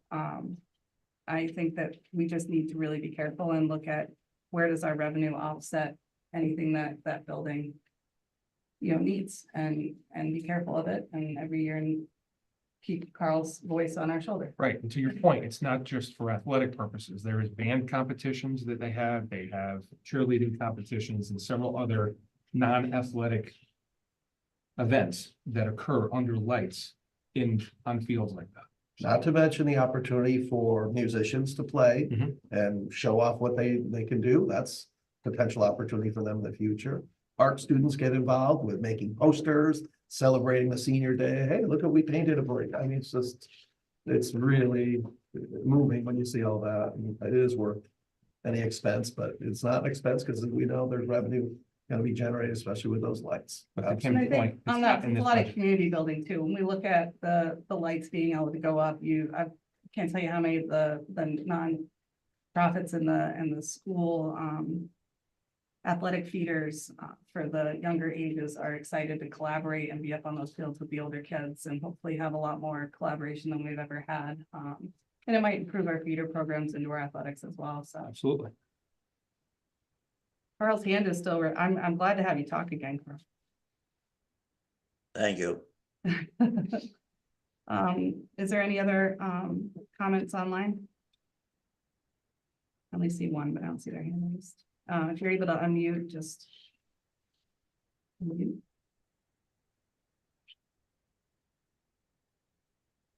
I don't see any online. Do you have any more in person? Rick, I love you, but 2 minutes.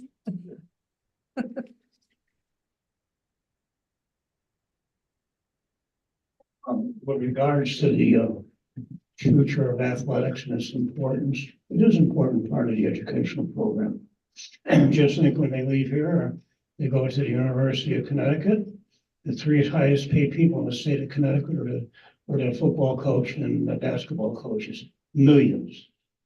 And what do the students get when they leave?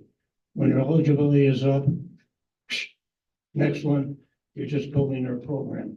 It doesn't, it's not a good thing.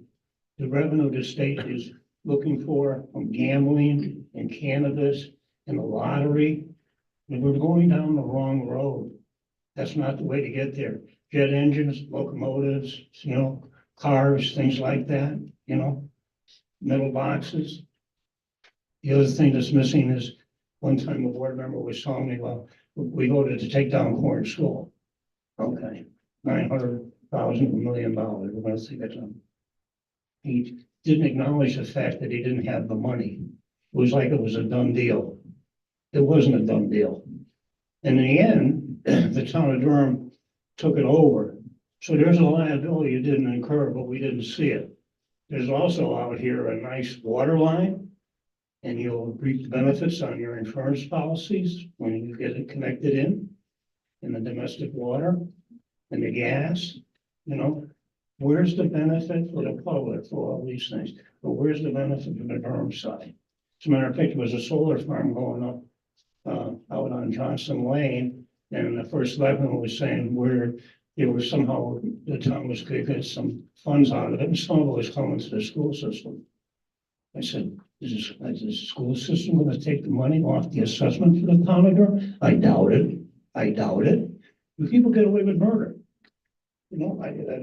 It's not right. There's not a lot of good oversight here. So like I said, we gotta right the country and right the town. Gambling is not the way to go, and it's all right to go off to UConn and play sports and do well, and now the students get a little cut. But don't forget, when their eligibility is up, they might not have a degree, and they don't get any more tuition reimbursement. So they're definitely, in my opinion, being abused and used for the betterment of the staff, not the school necessarily. Thank you.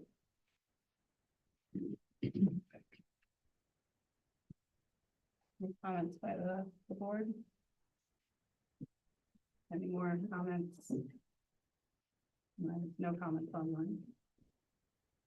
Roger? Roger Clement, I know this one's not the right time, but I'm gonna ask it because you're all here. What is the dumpster doing at Brewster School? We are purging documents for the move for the reconfiguration. Say that again. We're purging some of the. How do you want to explain that? Purging documents for the In reconfiguration. a dumpster? So anybody can go up there and read them? So there's They're like not protected instructional files. materials, Instructional. like dittos and old tests and. I mean, I Missing just happened pieces out to of the walk by legs. and I happened to see this dumpster rolling and have to be moved because it was put in the wrong place.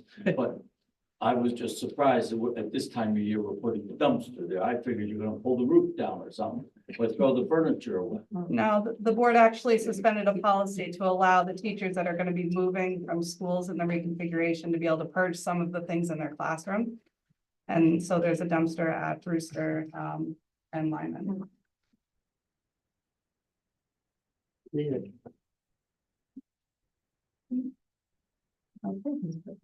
With that, Motion to close the public hearing. need a motion to close the public hearing. So moved. Lucy, Second. second by Steve. All those in favor? Aye. Aye. Okay, we'll take a 2-minute recess to go back to our regular meeting. Thank you.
Got hammered. All right, welcome back, everybody. So we'll resume our regular board meeting and we will go back to and again, thank you, Matt, for staying. We really appreciate it. So we're currently on discussion and possible vote on the teacher and leader evaluation plan 2025-2026. Thank you so much for that presentation, Stephanie. Is there any questions? Were just, I can just cut to the chase. Were any changes made from the time we got it until today, until right now? Not yet, but from what I read, which I appreciate, thank you Yeah, very much. And I haven't had time to talk to Matt just because Yep. it's been a busy day. Sure. But there, a couple of the things that you had mentioned, I went back and I looked, like, for example, the mutual agreement. We've been talking about it, we've been mentioning it, but I recognize it's not in there. Yeah. So we do have to go in and make some revisions and changes to some of those things. But no, nothing yet. So then that was just going to be my point, is that we can't really vote on it this evening because there's potentially going to be changes. So I was just trying to cut to the chase and. What's the timeline to be submitted to the state? I mean, can't you vote to authorize us to make those changes and implement?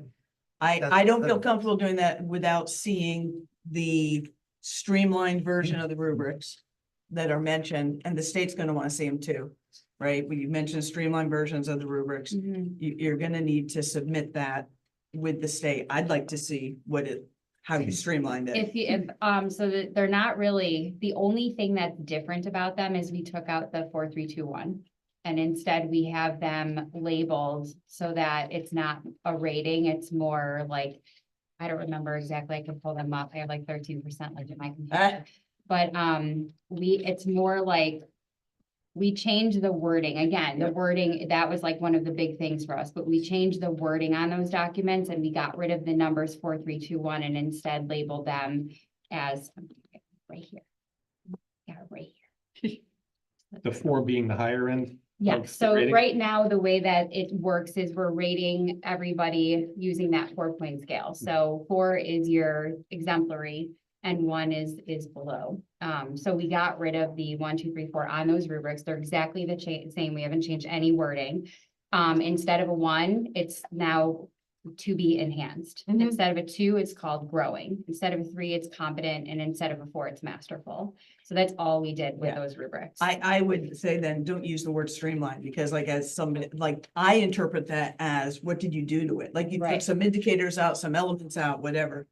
Even if you just say, using the CCT, removing the rating, removing the labels. So then my other question is, it also references the observation protocol.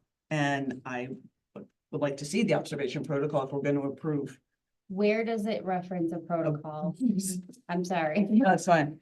It's in there. It says, oh, I'll never be able to find it. I specifically. You can't search it. Is it not the observation form? No, it somewhere it says according to the observation protocol, and I'm not sure if it's in where it talks about the training in July for administrators, or if it's in the section on the 2 tiers of educators, or if it's on the fee. Honestly, I'm not positive where it is. So, okay, so I can see where it says to uphold the highest standards of feedback and observation, all evaluators undergo comprehensive training in the district's observation protocols. Yep. So they're not listed out as but what that's basically saying is what we plan to do over the summer is the evaluators need training on how to give feedback and how to not rate. I don't want to use that word, but you know what I mean? Single point competence. Yes. Yeah. So they're going to receive feedback in terms of, now that we're changing this, we're now looking at domains and the goals specifically that they have set for themselves. And that's what we're going in and that's what we're observing. And that's going to be communicated in all of those meetings that they're having with that individual. And they're going to be collecting that evidence. And I'm actually going to take everybody through kind of a similar practice to what we did in that training, where they had us watching an observation and collecting evidence, focusing on those 3 points. So that is really what that's referencing. It's really kind of helping evaluators to know what they're looking for, how they're documenting that evidence, and then how they're going to use that in those conversations to provide the feedback to the teachers. So the evaluators present that to whom afterwards, the committee? If there's a problematic employee, So that's where the corrective action comes through. okay, where do we? Is there, I mean, because is there ever a concern about a halo effect of any type where the evaluator may be like, just for the sake of, I'm gonna give everybody a 4 just for the sake of giving them a 4, because I don't want to have to deal with any of that. Who evaluates to make sure that that's not happening? Okay, good. Yeah, that's not part of the process. Right. All right. My experience has been, no, any new teacher is not gonna be masterful. But you wanna encourage them if they're valuable. Right. You're growing, you're developing, Yes. becoming proficient. Yep. Whatever words we have. I think in integrating that phrase too into the document, we were under the impression that there were district protocols. Yep. That, and I don't think actually you pointed out, they actually don't exist. They never have. Yeah. And that's something which I think actually the simpler thing is to remove it. and Right, Phrase it right, differently. That's right. the straightforward approach. Yeah, and again, someone asked what the timeline is. The state just says that the new plan has to be in place for the beginning of the next school year. So as opposed to like the IED, it had to be March 15th. There's not a date, but it has to be approved by the board. It has to be in place next year. Again, I don't blame you, like I sent it yesterday. But if you haven't had the opportunity to talk with the association on a number of the things, I do not feel comfortable with us voting and saying, make the change. Because which of the, and I'm obnoxious, which of the 20 things are you going to, yes, you're right. Yes, this is a consideration. We'll make this change versus no, we're not. Like, I want to see the plan before I approve the plan. I'm only one of 10, but The 20 things you're referencing are, the email that I sent with Okay. questions and Okay. so, well, I guess there's a couple of suggestions, but thoughts and questions. Yeah, and in terms of the position of the association, I'm a building rep for one thing, so I'm in regular communication with the association. And they're vetting this at multiple different stages. Yep. So- Yeah. So that'll continue. Yeah. So I know I asked this last time in the student achievement meeting. The initial goal setting meeting in the early part of the year, up until November, I guess is kind of your time frame. You wanted to do more of a flexible, free goal setting, but you have choices. Right. And again, my concern was, is that going to be able to be managed by you got to check in a lot of boxes. Yeah, a lot of districts will just say, these are the goals, this is what you do, and then start gathering evidence. So you're still planning to do the flexible Yes. ones, which I think that's wonderful if you can manage it. And there's more. I could also sort of comment on that as well. So one thing that's really appealing from a teacher perspective is the idea of working those goals into professional development. So professional development and your goals are going hand in hand, and we're already implementing, Doug's influence is having individualized professional development. So it's actually not as different as it sounds. Most of us as teachers are developing our own professional development throughout the year. So tying it to individual goals is going to be a really straightforward thing and really enable us to hit 2 birds with 1 stone, which is going to benefit both the teachers and also the building level administrators. Yeah, if there's one goal and domain we could potentially use, I mentioned this last time as well. I do feel really putting sort of emphasis on parent communication and contact is huge, because we know as teachers, that is a large part of what makes our life better and the student's life better. And that should be an indicator, some way of measuring that, because you're either doing it with joy and knowing how wonderful that is and how productive that can be and beneficial to the student, or you don't do it, don't want anything to do with it. I rarely see people sort of in the middle camp, in my experience. And we're pretty proactive. We have our meetings, we know how to set things. And I think it's really something that we need to be able to measure. Right. Beth, do you anticipate the state to try to make changes to your proposal? So Correct it, or? when I had spoken to Sharon, who is one of the individuals that's leading this, and I've actually had a couple of conversations with her at the training, and I've been sharing bits and pieces. What she had said to me is as long as we are hitting all of the state guidelines in our plan, that there should be no problem with them approving it. So, we are, other than me needing to add that mutual agreement terminology in there, so thank you for that catch. We're hitting all of the required guidelines. And then as far as all of those additional, those best practices, we want to bring more of those into the plan, but again, thinking of doing all of that this year was a lot. So we have a goal to start, other than, collecting feedback on the plan for next year and making changes based on how things are going. We're also going to look at, again, additional standards, seeing if we can differentiate those a little bit more. We're going to start looking at the corrective action process and start developing those forms and thinking about what those supports are going to look like. But we want to bring a lot of that into the plan, and we're going to be rolling that out as the years go on. I got the impression from the student achievement meeting that this is a flexible and modifiable plan as we go forward.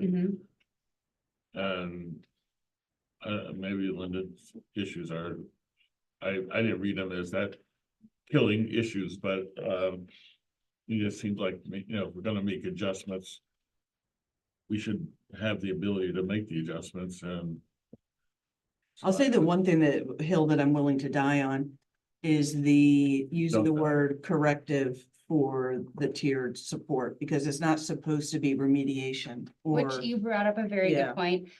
That's what it was in our document last year. Yeah. That's what it is in the state model plan. So we kept it as that, but I mean, we can certainly look at the terminology and my computer's gonna die. Matt, did the teacher perspective push back on that? No. No, there was. I did. Yes. Mitigation, more than the teachers and much more than the union did. The union's actual, if you look at the CEA actually proposed a document as well, it was actually more stringent. And we softened the language relative We to did. that.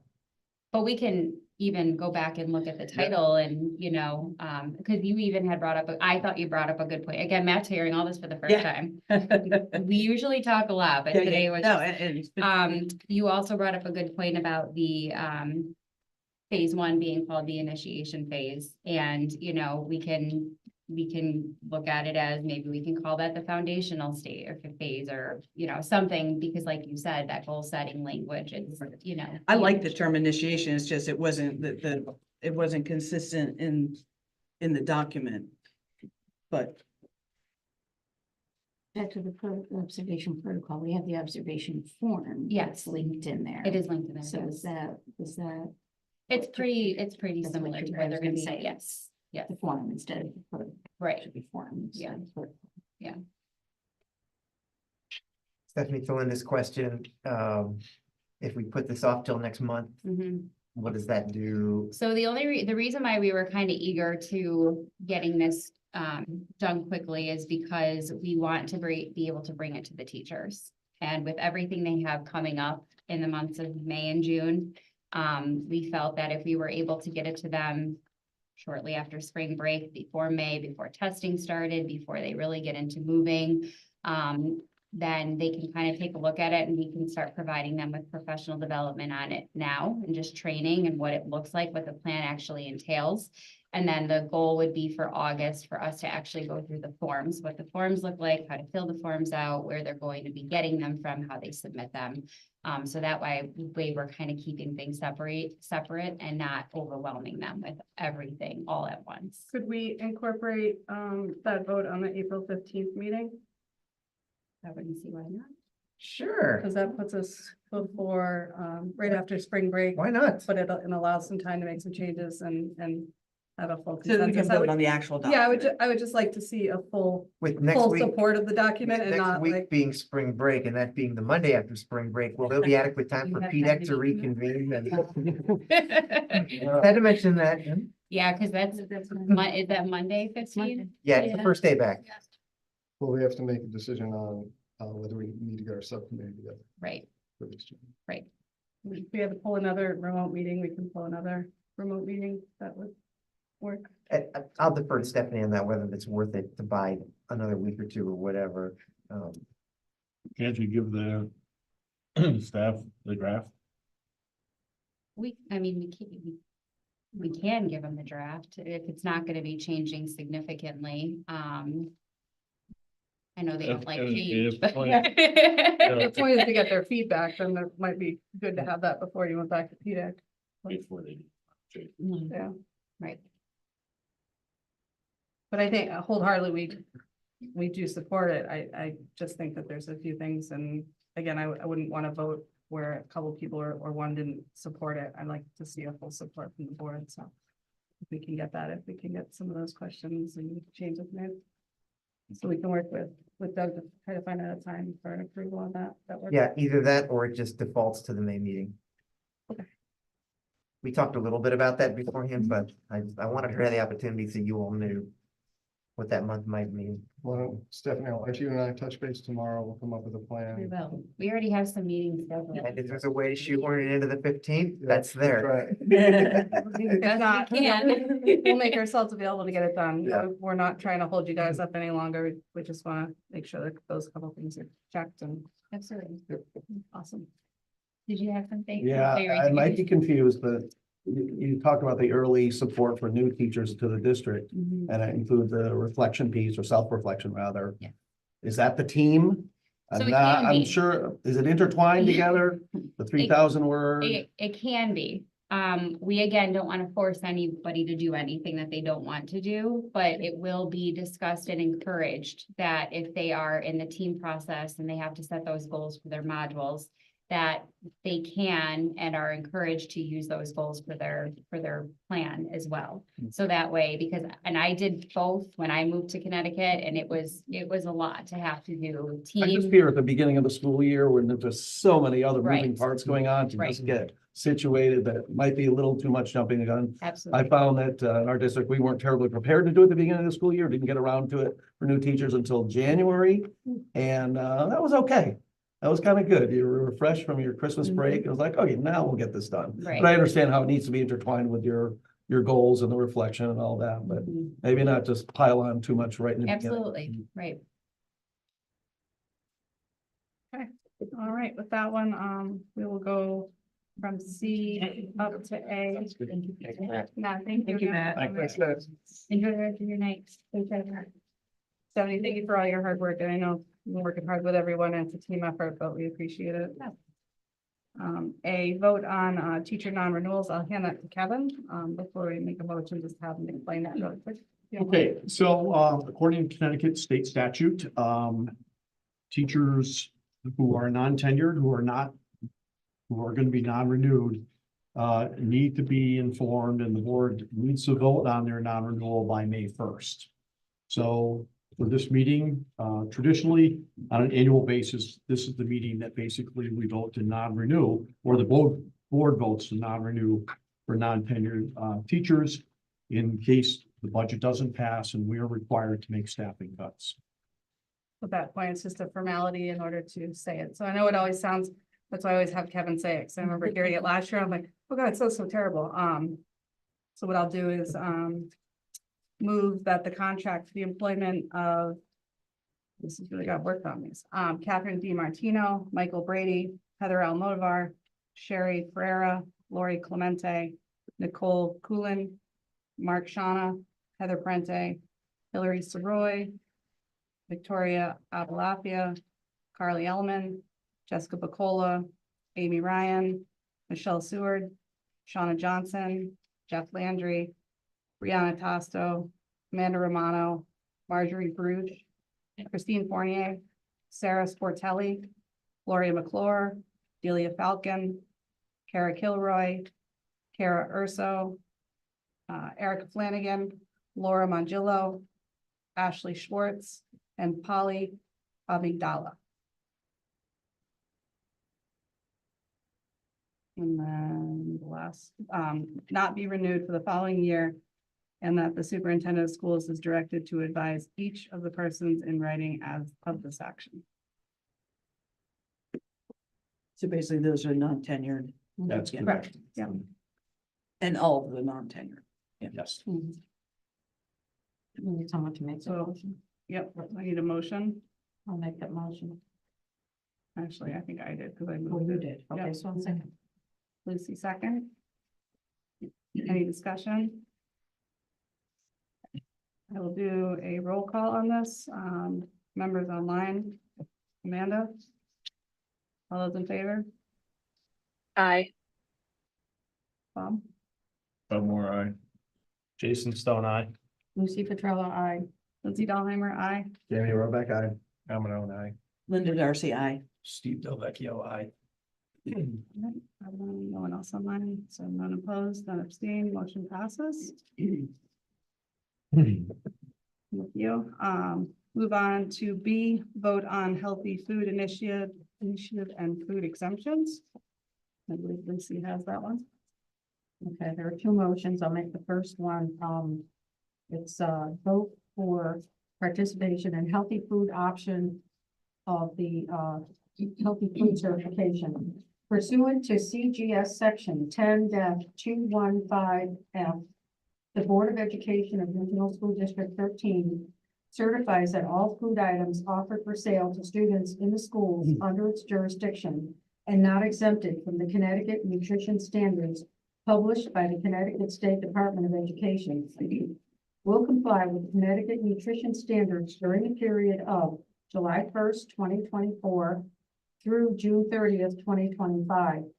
This certification shall include all food offered for sale to students separately from reimbursable meals at all times and from all sources, including but not limited to school stores, vending machines, school cafeterias, culinary programs, and any fundraising activities on school premises sponsored by the school or non-school organizations and groups.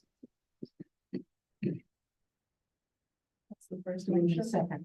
Well, we have to do one at a time, I think. I believe, yeah. Yeah, but that's So- a motion. I made that motion. I'll Yes. second that motion. Any discussion? It should be noted that this is during school hours. There's more freedom after school hours. Correct, yep. There is an exemption to follow. So on that one, I'll do a roll call online. Amanda, all those in favor? Amanda, I. More I. Jason Stone, I. Lucy Petrella, I. Lindsay Dahlheimer, aye. Jamie Roback, aye. I'm an own eye. Linda Darcy, I. Steve Delvecchio, I. None opposed, none abstained, motion passes. Second, Okay, the second motion is the Board of Education of Regional School District 13 will allow the sale to students of food items that do not meet the Connecticut nutrition standards and beverages not listed in section 10-221Q of the Connecticut General Statutes, provided that the following conditions are met. 1, the sale is in connection with an event occurring after the end of the regular school day or on the weekend. 2, the sale is at the location of the event. And 3, the food and beverage items are not sold from the vending machine or school store. An event is an occurrence that involves more than just a regularly scheduled practice, meeting, or extracurricular activity. For example, soccer games, school plays, and interscholastic debates are events, but soccer practices, play, rehearsals, and debate team meetings are not. The regular school day is the period from the midnight before to 30 minutes after the end of the official school day. Location means where the event is being held and must be the same place as the food and beverage sales. So I make that motion. I'll second. That motion. Any discussion? Right, all those in favor, roll call online. Amanda Betty, I. More I. Jason Stone, I. Lucy Petrella, I. Lindsay Dahlheimer, aye. Jamie Roback, aye. I'm an own eye. Linda Darcy, I. Steve Delvecchio, I. None opposed, none abstained, motion passes. Thank you, Lucy. Policy read, first read, I know there's a lot here, but Bob has gonna be super efficient on it and gave me a high five on it, so Nice. I'll hand off to this one. This one, I know I had sent you guys a lot on, a lot of these are our bylaws, for the board. Go ahead, Bob. First one is admission of wages. It's follows the state law policy 5111, and it raises There are requirements to provide schooling to age 22. The second one is the admission to school on or before age 5. It's basically the state, but in the administrative regulations, we provided a deadline may be extended for new residents or families. Presenting other extenuating circumstances after May 1st. And there's an assessment team amendment. Individually administered assessment to determine whether early admission to kindergarten or development is appropriate. And finally, there's another amendment that says all requests for early admission must be received by May 1st. This deadline may be extended for new residents or families presenting other extenuating circumstances. The early admission process, including assessments, will occur before August 20th. So those are changes made to accommodate new citizens. The nepotism is the next one. Item C, it's the current policy of 4112.8, and we added in prohibitions of hiring. We've added in no immediate family member or of a board of member or any other district level administrator shall be hired to any position of employment, with the exception of serving as a short-term substitute or in some other intermittent short-term capacity. That was added to our nepotism to deal with. Item D, administrative regulations, is proposed to be deleted. Item E, adoption of policies 9132 is deleted, recommended. Item F, board member request for information is deleted and replaced by item M. G, the Board of Education Code of Ethics is adopted. There's quite a bit of editing in that. That's one you might want to look at. And we've also added procedures for censorship of board members to that item as well. If we want to look at any one, that one has the most impact on us. Its members. Committees, item H, committees, standing committees has been amended to eliminate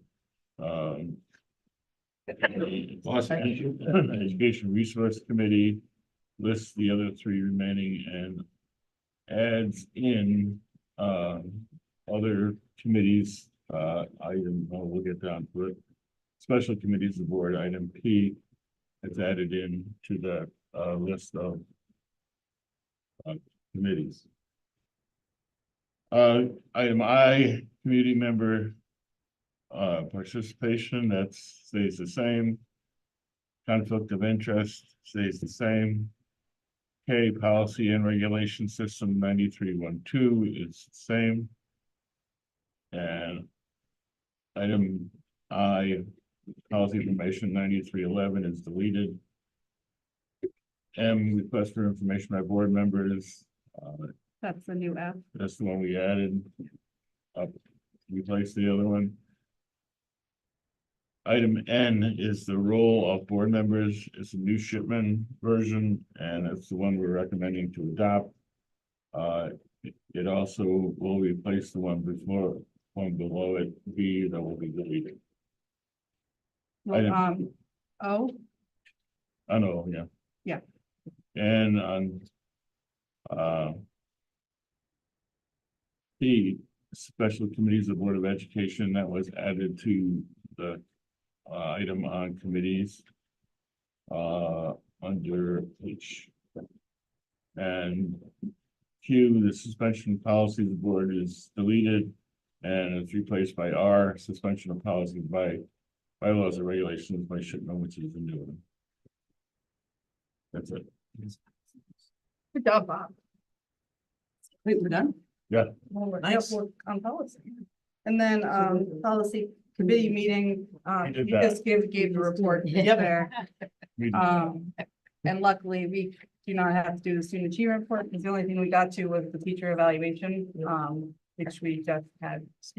I'm sure you all love listening to me for an hour. And board communication and professional development. I don't have anything other than, I don't mean to put either of you on the spot, but we haven't touched on, we did receive a good amount of communication online and in the community about the auditorium, and ironically now it's raining, the flooding in the auditorium. So if you wanted, could you give us a quick update on? Okay. Yeah, absolutely.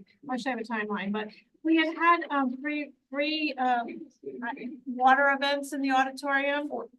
Okay, floods. Sorry.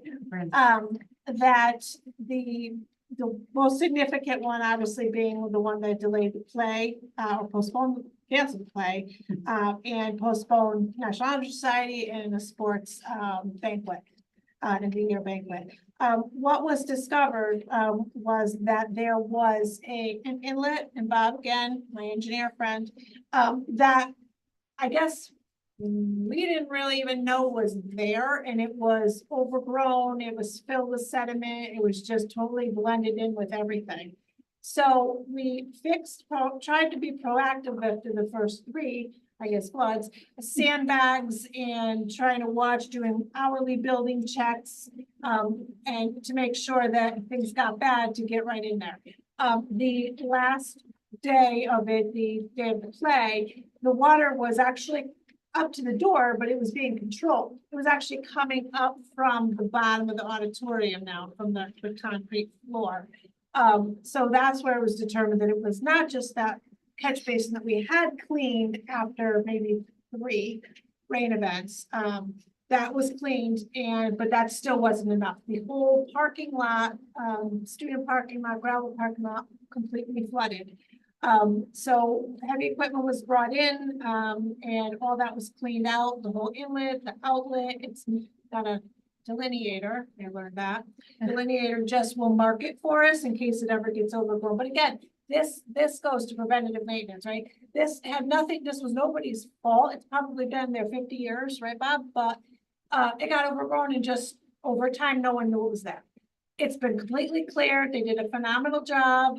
It cost us about between $3,000 and $5,000 to get that full checked. That goes underneath the turf. It goes under the turf, which we had a sinkhole problem. It's constant water flooding. It's very, very wet area, and it's like a stream under those fields constantly.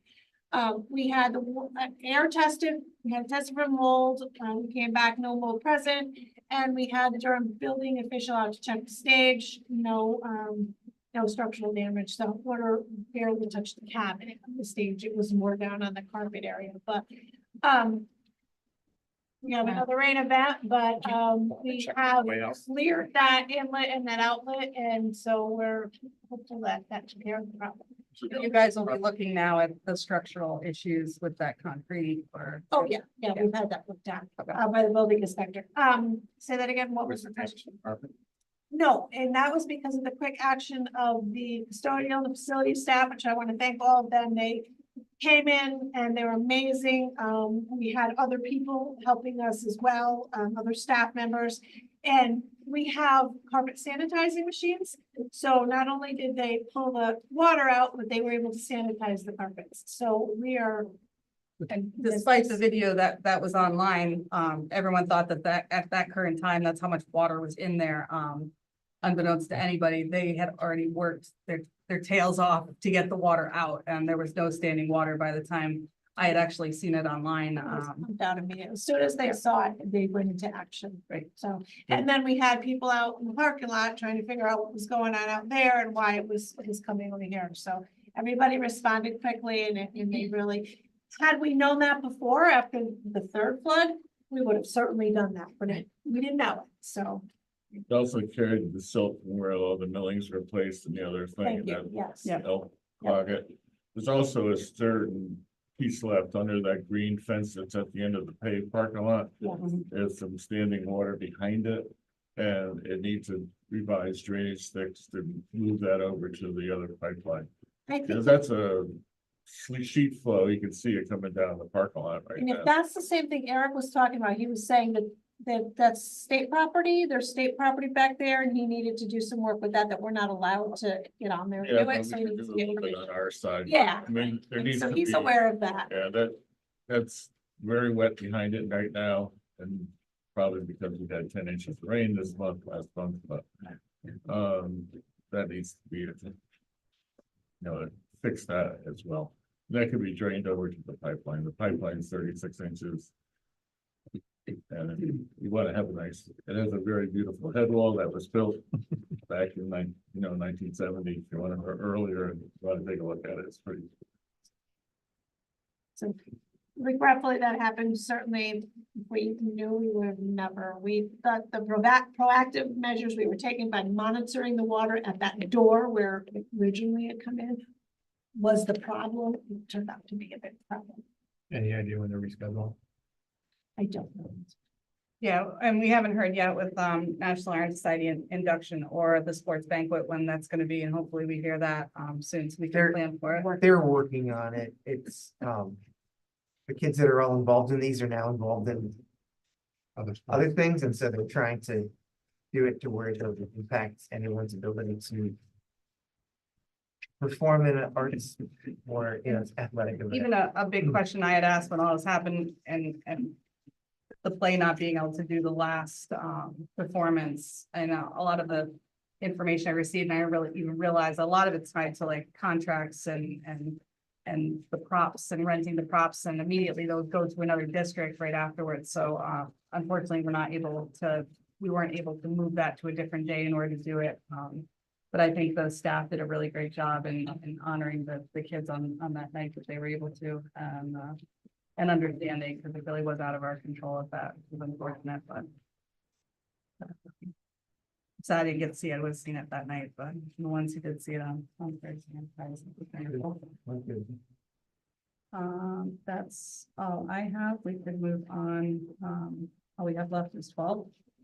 Discussion on public hearing, district meeting. So before I make a motion, I guess you could make a motion first and then do that under discussion. So I would make a motion to go to district meeting on May 6th, 2024. Followed by a referendum on May 7th, 2024, with the 2024-2025 regional school district gross education budget of $40,879,195 and $40,879,195. Correct. Do I have a second on that motion? I'll second the motion. Second the motion. Any discussion from the district's hearing? Did you state the referendum date that, because Oh, that motion also. You has want to that be- with the motion? has to be All right, set so for we'll go back to referendum. that. District meeting will be held on May 6th, 2024 at 7 p.m. in the Cogachog Auditorium, and the referendum will be held on May 7th, 2024 from 6 a.m. until 8 p.m. with the voting at the Durham Community Center and the Millfield Community Center. So I've made that motion. Do I have a second? Second. Second place. All right, any discussion? That's just the one. Any discussion on any feedback we had, any changes, deletions, additions to the budget? And once, I think it's worth noting that, thank you to everyone who wrote to us about the math position. I mean, I think it's a good example of tell us, don't yell at us, but tell us what's happening and what you feel, need, believe, and we will respond. absolutely, and most people don't realize, we get a lot of emails and in those emails, and there was a lot of heartfelt explanations and very detailed asks, and in a way that it was good. I think you're completely right. And I do want to thank everyone that comes out to talk, and I think we need to be mindful of a lot of the things they say, and we might hear some more at the district meeting. And it's hard because I really feel like I have tried incredibly hard to have as much collaboration between the towns and the Board of Finance and our town halls, and I'll continue to make it better, and hopefully that improves greatly between the two towns. And I think we do want more than anything to hear what they think. And to give them that document and say, what do you think? Where do you want us to look? Where do you feel we're not right by the towns? And we've gotten that from a few, and I think we just need to continue to try to ask for that. And that's all we can really do is ask. We can't force people to participate, but we'll continue to find ways to get that. With that, any other thoughts, questions? Okay, I'll close that for a vote. We'll do roll call. All those in favor online? Amanda Betty, aye. Bob Moore, aye. Jason Stone, aye. Lucy Petrello, aye. Lindsay Dahlhammer, aye. Danny Rovek, aye. I'm an own aye. Linda Darcy, aye. Steve Delvecchio, aye. And none opposed, none abstained. Motion passes. Linda, oh no, I'm sorry. Do we have any online public comment? Carl, you want to talk again? You want to say hi? He's the only one. We say hi to you, Carl. With that, I will take a motion to adjourn. So moved. Second. Linda, Jason, all those in favor? Aye. Aye. Thank you all very much. Thanks, everyone. We'll communicate those dates that we'll be meeting. Oh, you want to go get my car? Can't think of Thanks for all the time. Intimidating.